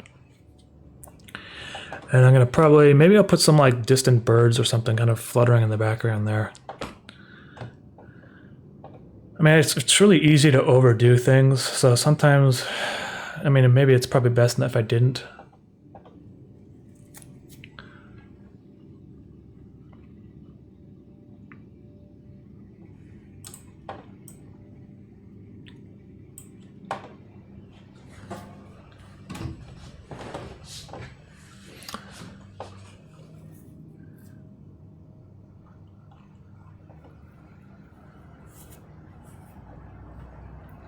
Let's see here.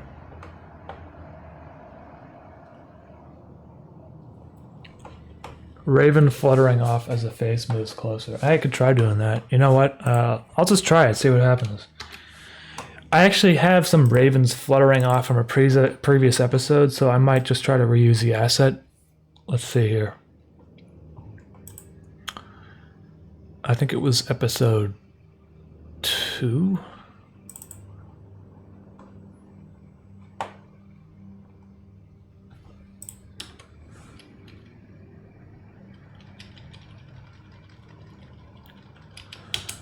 I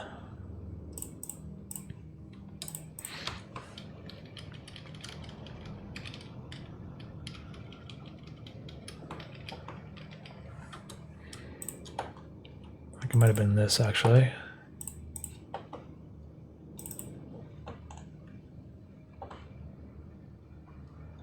If it doesn't look good, maybe I'll just redraw it, you know?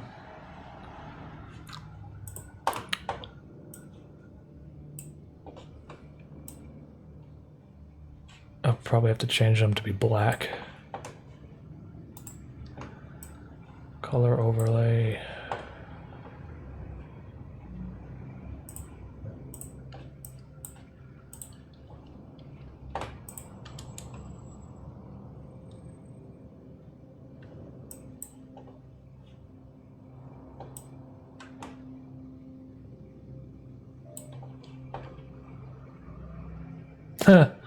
I mean, it doesn't look bad. I think it looks alright, actually. It's a little fast, that's the only thing.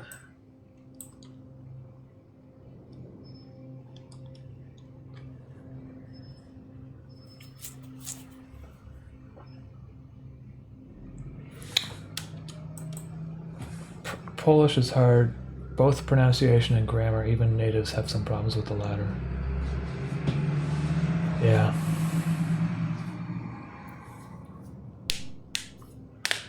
There's no real reason for the references to Polish culture. I mean, Caroline is Polish, so there's you know, sometimes when I bounce ideas off of her, like when I came up with Henrik's name, I was like, okay, what if we like just literally just called him Blue, but I don't want to call him Blue. And I'd ask her, what's blue in Polish? Niebieski, I think, or Niebieski. So, and then this painting in my last episode is by a Polish painter, but other than that, I don't think there's too many references to Poland. Just those two references, and I got like other references from American art and you know,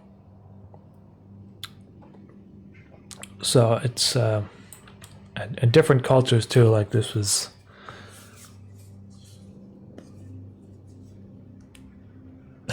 Providence, you're really concerned about my last time I saved. But I appreciate it because, you know, sometimes things crash and but I'm pretty sure everything's saved. Okay, so I like how this looks with those birds there, but I think I'm going to reanimate them myself. Because they're a little fast, and I want them to kind of linger in the shot a little bit longer, so maybe I'll manually draw some birds flying away.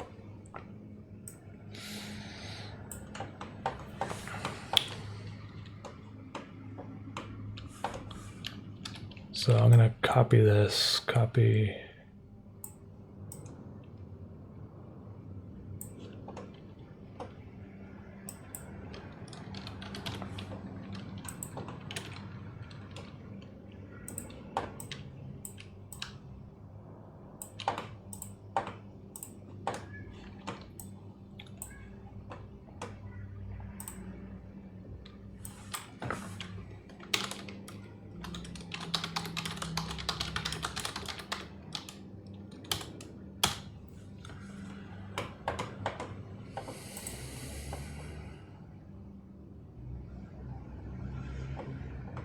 I know the frustration of working hours on a model and having SolidWorks crash.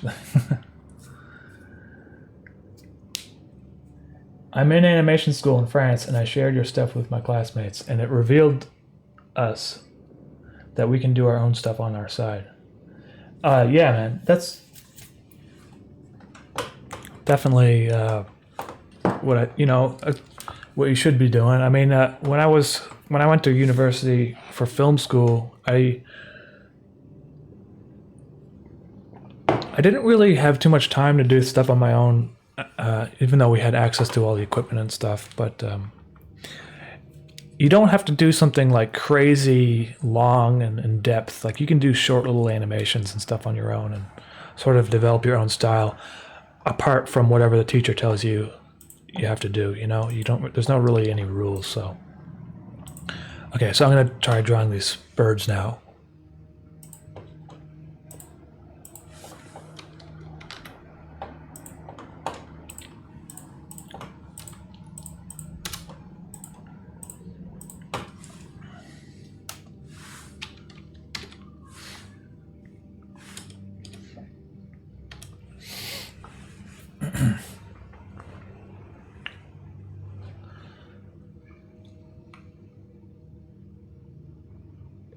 Is there a way to generate the in-between between frames? Lots of anime AMVs use it to make motion. Zadig, not really. There is like, in Photoshop anyway, there's only position keyframing. So I can like draw something and then I think I can move it and it will animate the movement. Yeah, it does. But I don't like using it because it's really buggy. And I kind of just like how things look without tweening. Like it looks kind of more hand-drawn, I guess. So I don't mind sitting here and drawing all the frames. Like I'm going to draw all the frames for these birds right now.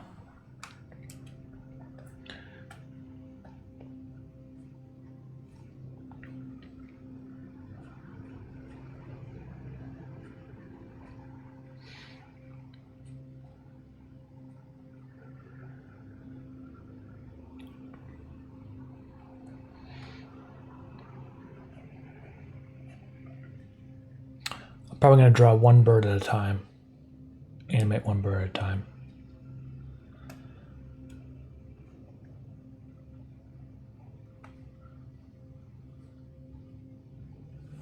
I'll start with this one.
So let's see how that looks. I just kind of freehanded there.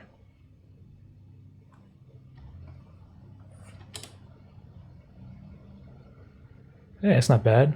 It's okay. It kind of picks up speed at the end there. I think it's good up until like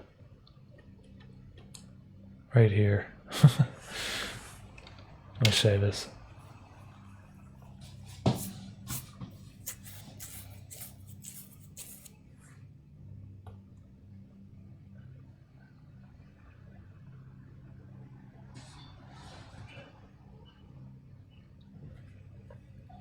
Machine.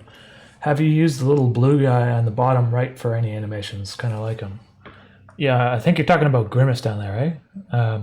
He's in one of the videos called McFeels. It's like the second one I drew, so you have to go back in time.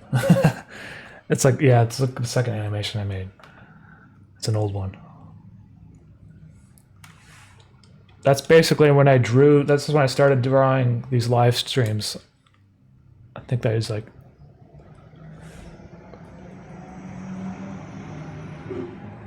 Okay, I have to erase some of these because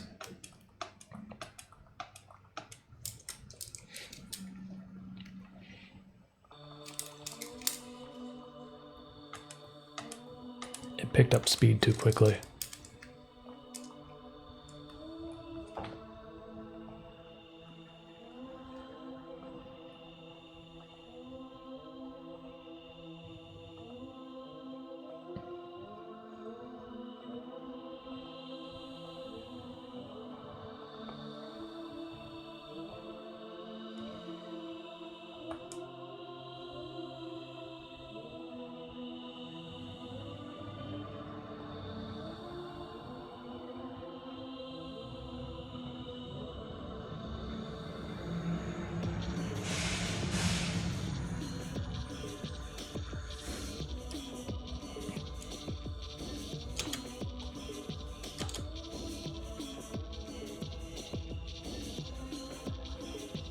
There, that's better. Okay.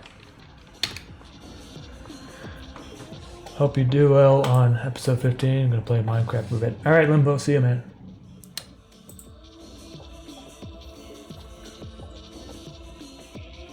Gonna head out as well, have some housework to do. Hey man, thank you for hanging out. See you guys. Hey look, it's Rolo. Hey Rolo.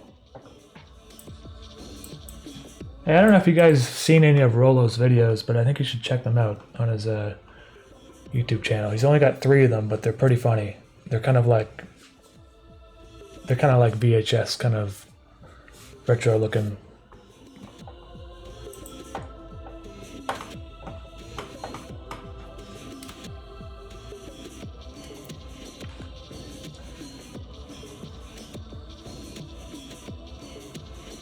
Alright, so I'm going to draw the second bird now. These 2 guys are going to go off at the same time.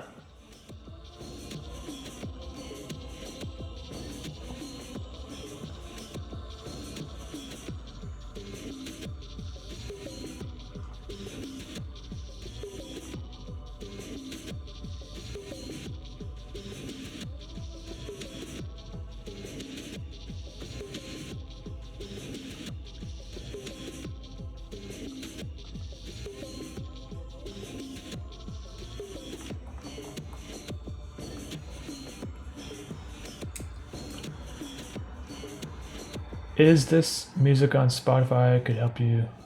Yeah, man. It could help you so that the artist pops up with the song title. All of my music is on Spotify, so I tried to get the song title stuff to work today, but it's kind of complicated on the Mac for some reason. So just if you type in Hex System on Spotify, you'll find my music that has been released.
So now, play them together.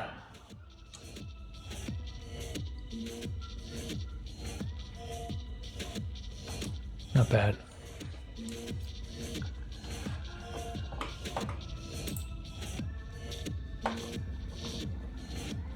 a elect DIY. Thank you, man.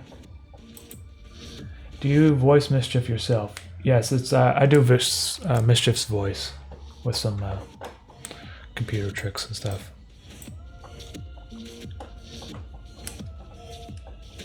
There's a quite neat browser source plugin for OBS and Spotify.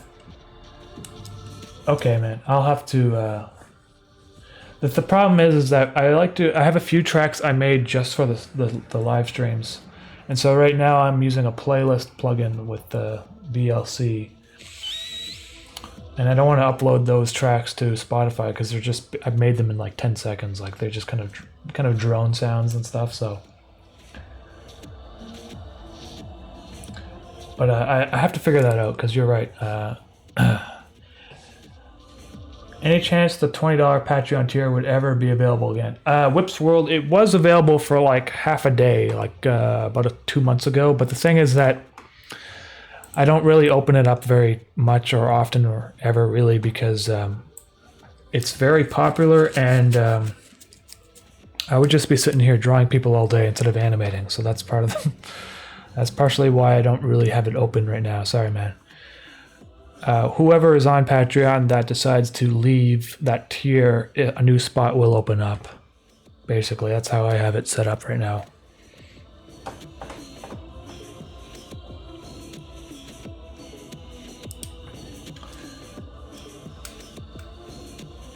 I can't imagine there's ever so much going on in a scene that Easter eggs would be challenging to notice and you wouldn't distract from the scene. Yeah, Providence, I don't force like Easter eggs in if I can't fit them in naturally. So not all episodes have Easter eggs in them. This one, I'm trying to think if there's... I have nothing I want to put in as an Easter egg anyway, so there probably won't be one, but who knows? I might decide to change that later. Million Anthony, I think you should check this video. The mysterious stranger from the Adventures of Mark Twain. The animation character of the devil is great. Hey, man. Thank you for the super chat and thank you for the recommendation. I'll copy it and put it in my check it out list, I guess. Let's see here. Put it in the tab there and watch it later. I can't watch it. Oh, actually, you know what? I did see this before, I think. Oh yeah, dude. I've seen this one. That's a pretty good one, actually. I quite enjoyed that. I don't think I can play the video because of, you know, copyright stuff, but yeah, it's been a while since I've seen that though. I should probably check it again. Just watch Rollo's animations. Yeah, man. Should check them out. Rollo's stuff is pretty funny. Okay, so let's see here. Okay, I'm gonna get another bird in.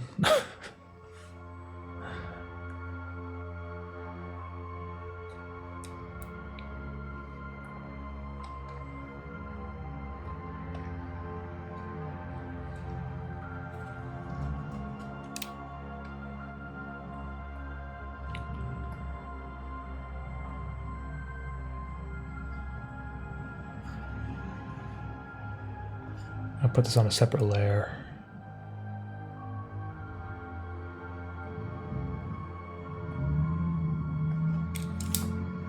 At this point, those birds.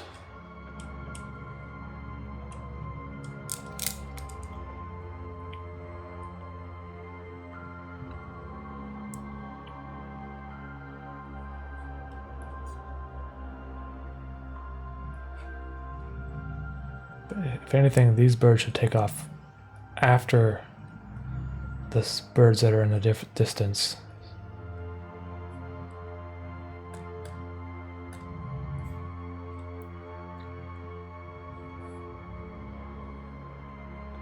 So these birds are going to start taking off right about here.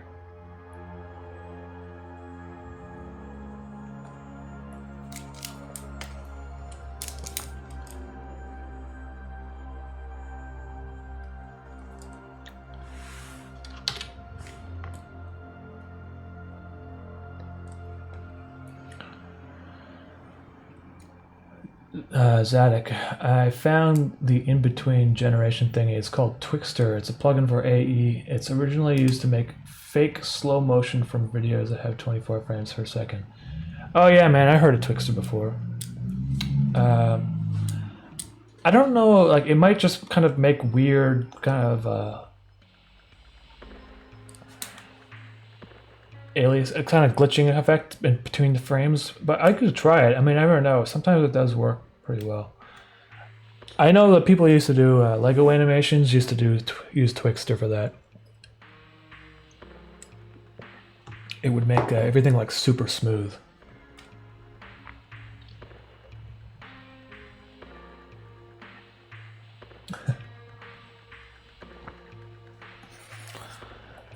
Okay, let's see here. I gotta get this bird in.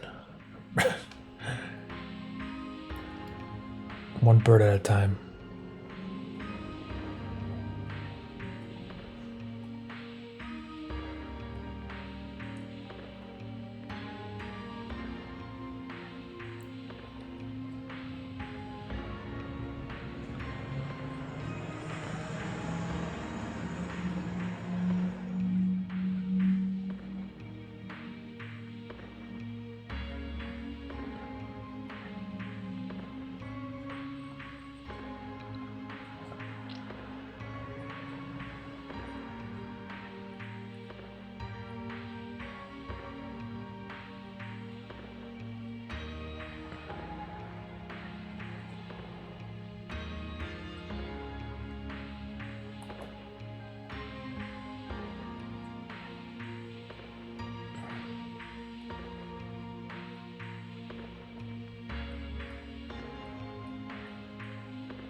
Okay.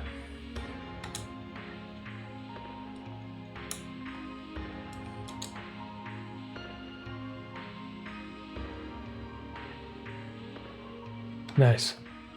Two more.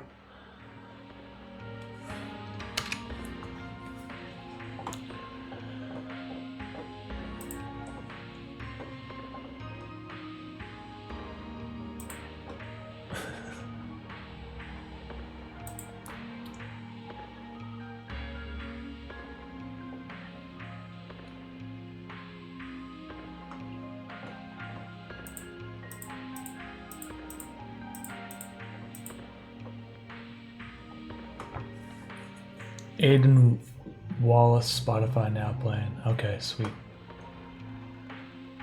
Aiden Wallace, Spotify now playing. I'll have to give it a go, man. Yeah, it's okay.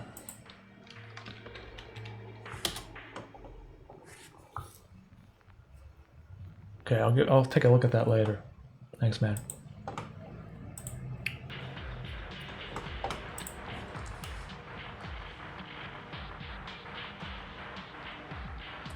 Okay, more birds.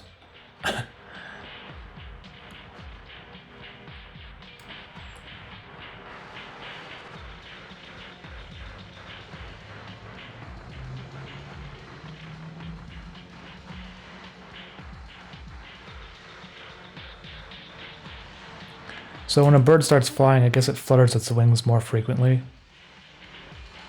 than later on when it's like drifting.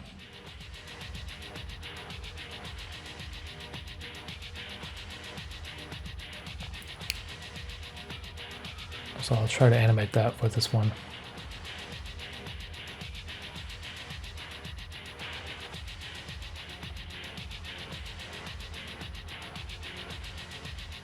And then kind of just have them coast a little bit.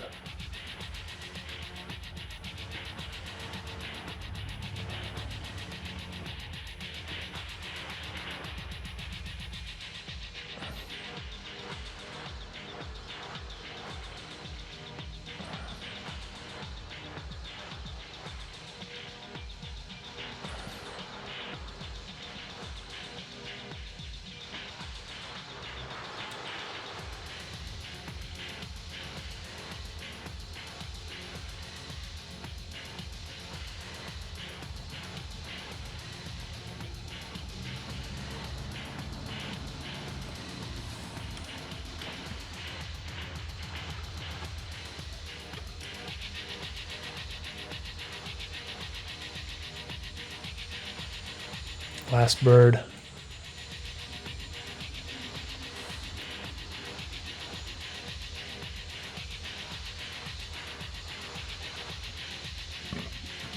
Excuse me.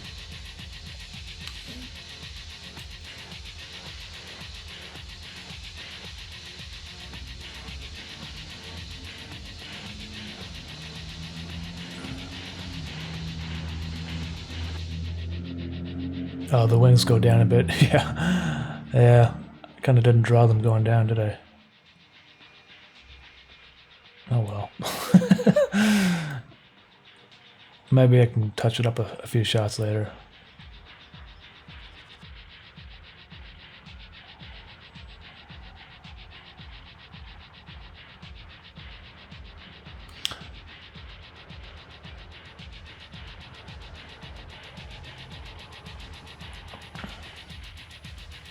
Millie and Anthony, man.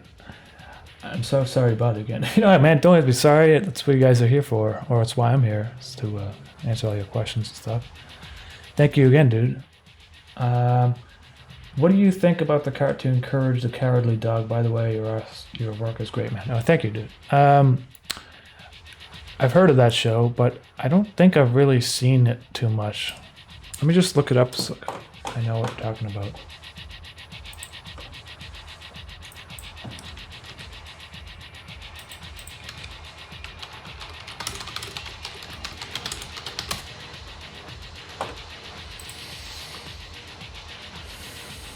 Yeah, man. This is one of those shows I just never watched.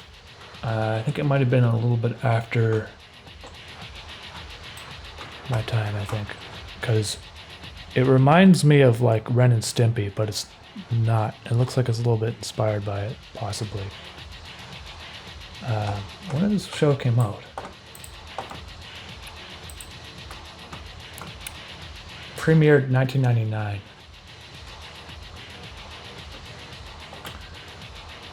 On the Cartoon Network. Or maybe it's just we didn't have it in Canada either, because that's another thing. We didn't get all the American shows, but we did get pretty much most of them.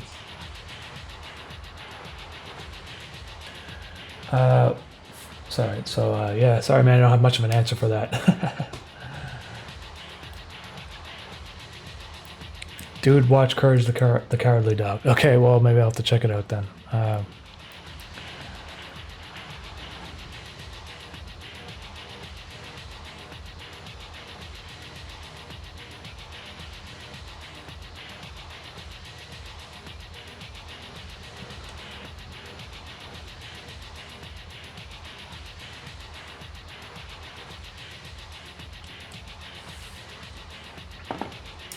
It's one of your favorite horror cartoons, eh? Okay, I'll have to check it then. Because I don't think I've actually seen not even one episode of that.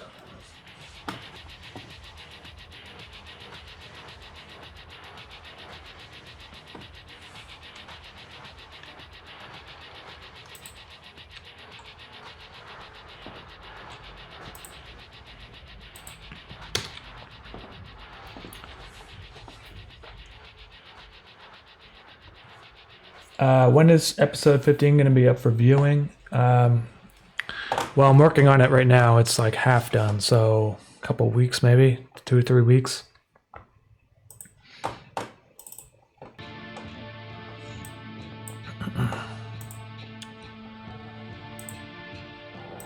Okay, let's see what happens when I add these crows now.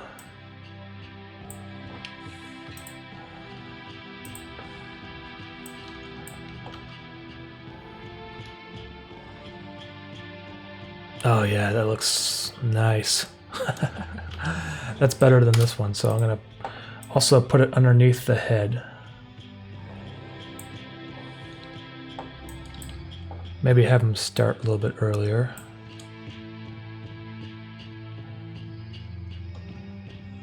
Probably just start as soon as the shot starts.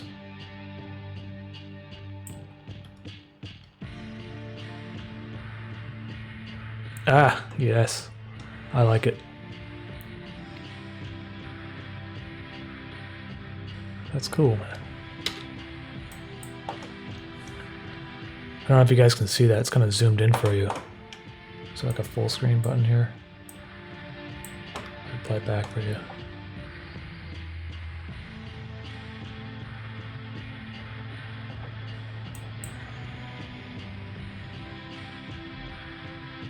That looks awesome. But, oh shit, you know what the problem is? This particular shot, the animals are supposed to be frozen in time, so I just animated birds flying for a shot where they shouldn't be flying at all. But you know what? Not all is wasted. I am going to just leave it there for now. I might just have them like frozen here, and then after the scene ends, have them reanimate.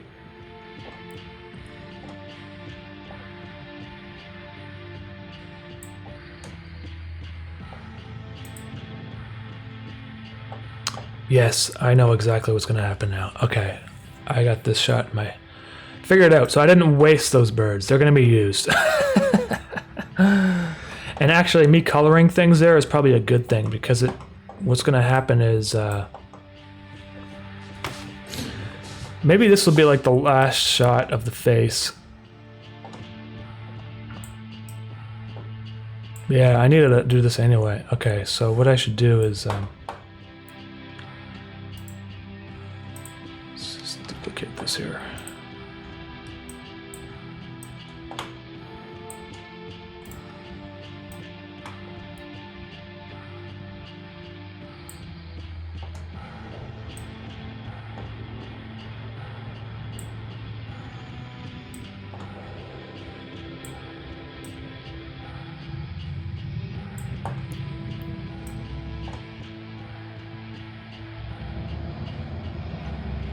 Okay, so there's that. Let's pull this back up so.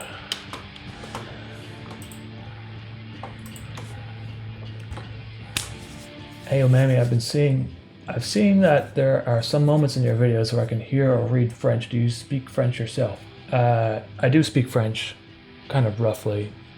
And the reason why this French in the videos is because part 1 takes place in Montreal, and pretty much everything in Montreal is French first, and then English second. So like if you go to the museum, they make an announcement, it would be in French.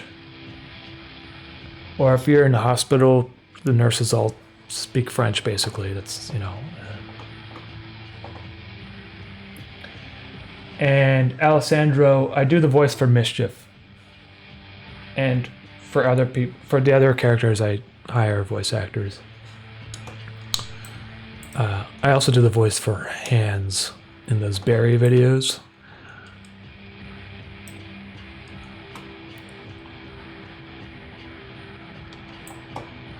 You know what? Everything kind of worked out here, because even me not having the right colors.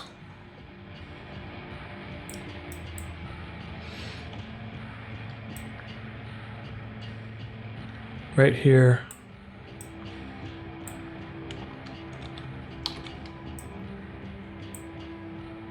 Things are gonna flicker for a bit. Yeah, and like I know someone was saying epilepsy warning, whatever. I'm trying to not overdo it. So that people who have epilepsy, whatever, aren't gonna be like having problems watching my videos.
Anyways, this needs a lot more work to it.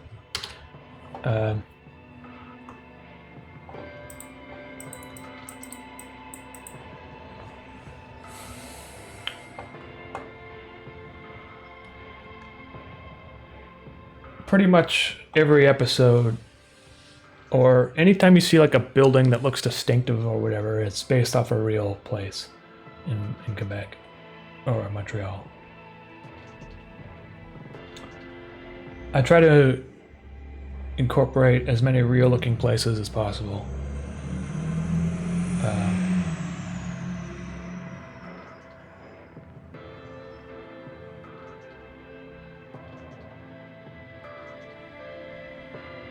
I showed Interface to my mom the other day. I think she liked it. I think for most people it takes them a while to kind of like warm up to it because it's so weird at first and you don't really know any of the characters.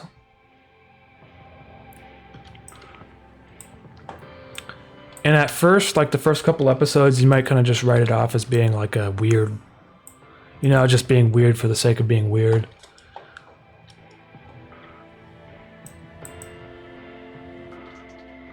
Okay, so the face here, at a certain point, it's going to get destroyed.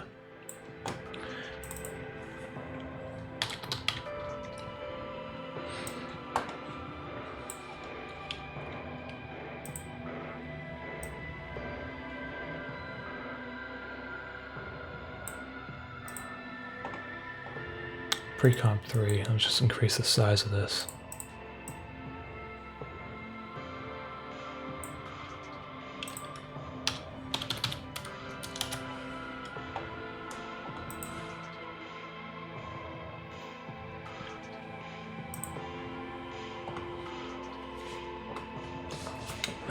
Hey, thanks, Banana Bird. What do you think about some of the theories that fans have come up about Interface? Well, I mean, that's partially why I create it the way it is, so that people do come up with their own theories. I have my own interpretation in my head that I make. Like, I want everything to make sense with some sort of logic.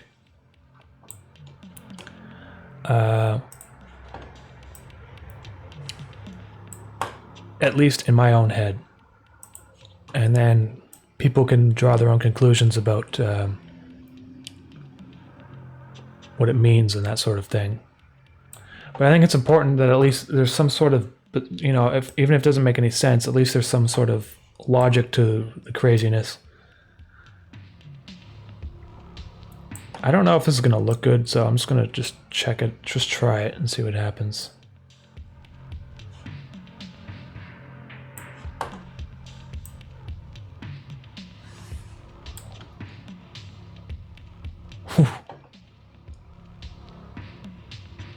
That honestly, that is kind of cool.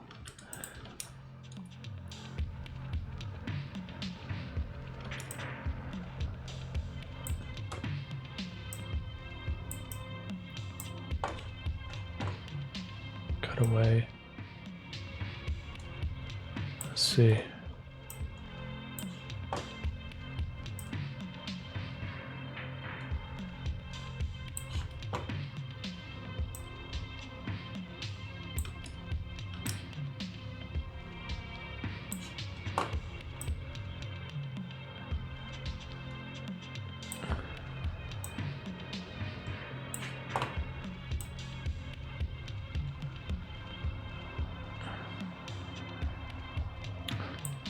For some reason, pre-comp 3,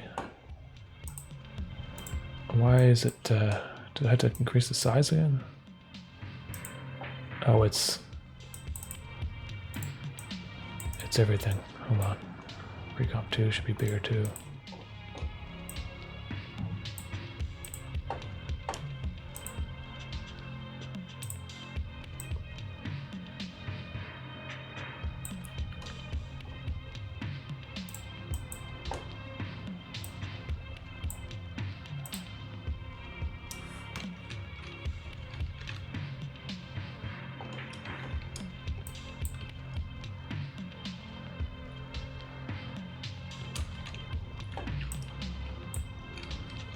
Save this. I got the head here.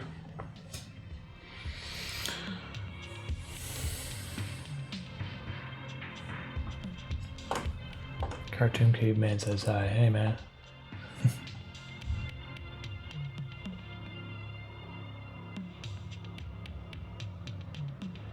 Do you have trouble animating running characters? That's what I have the most trouble with.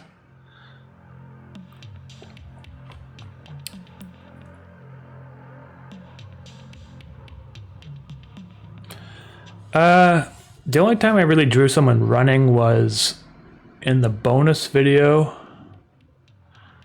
Well, no, it was the Adult Swim commission of Mischief when he's in the sewage tank, and the kids from the It movie is like running up towards it. And it kind of looks awkward, honestly. I guess I do have some problems drawing people running too. But if you look up like running walk cycle on the internet, you might be able to find like examples that you can kind of trace over, and maybe once you get the hang of that, then it's easier to do it freehand it, you know?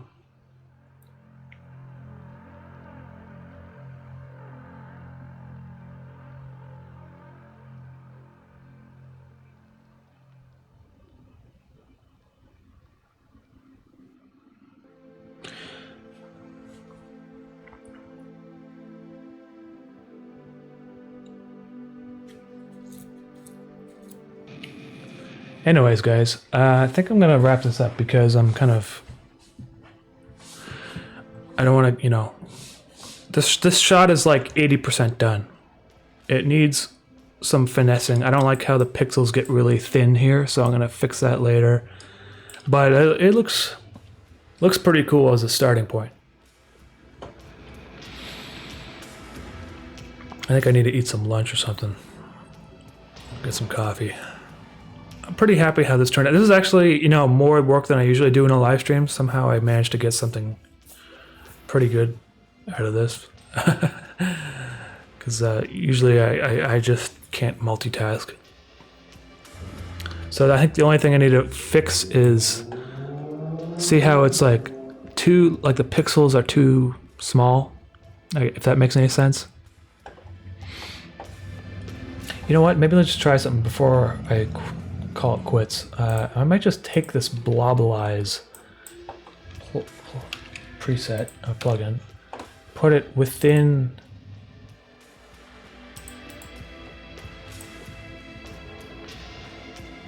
the pre-comp, because I'm pretty sure this, no? Let's just see if it makes any difference. What happened to the head? Oh! Oh, that's not good. Let's undo that.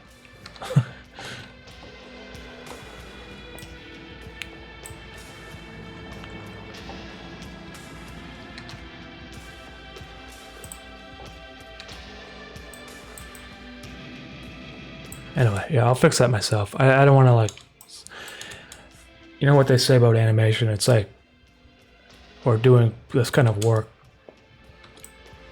like 90% of it is the first part, and then, well, no, it's the other way around. 10% of it's the first part, and then like 90% of it is just fixing little tweaking things at the end to make it look correct, because I got this whole thing done pretty quickly, but it's going to take me a while to get it look exactly how I want.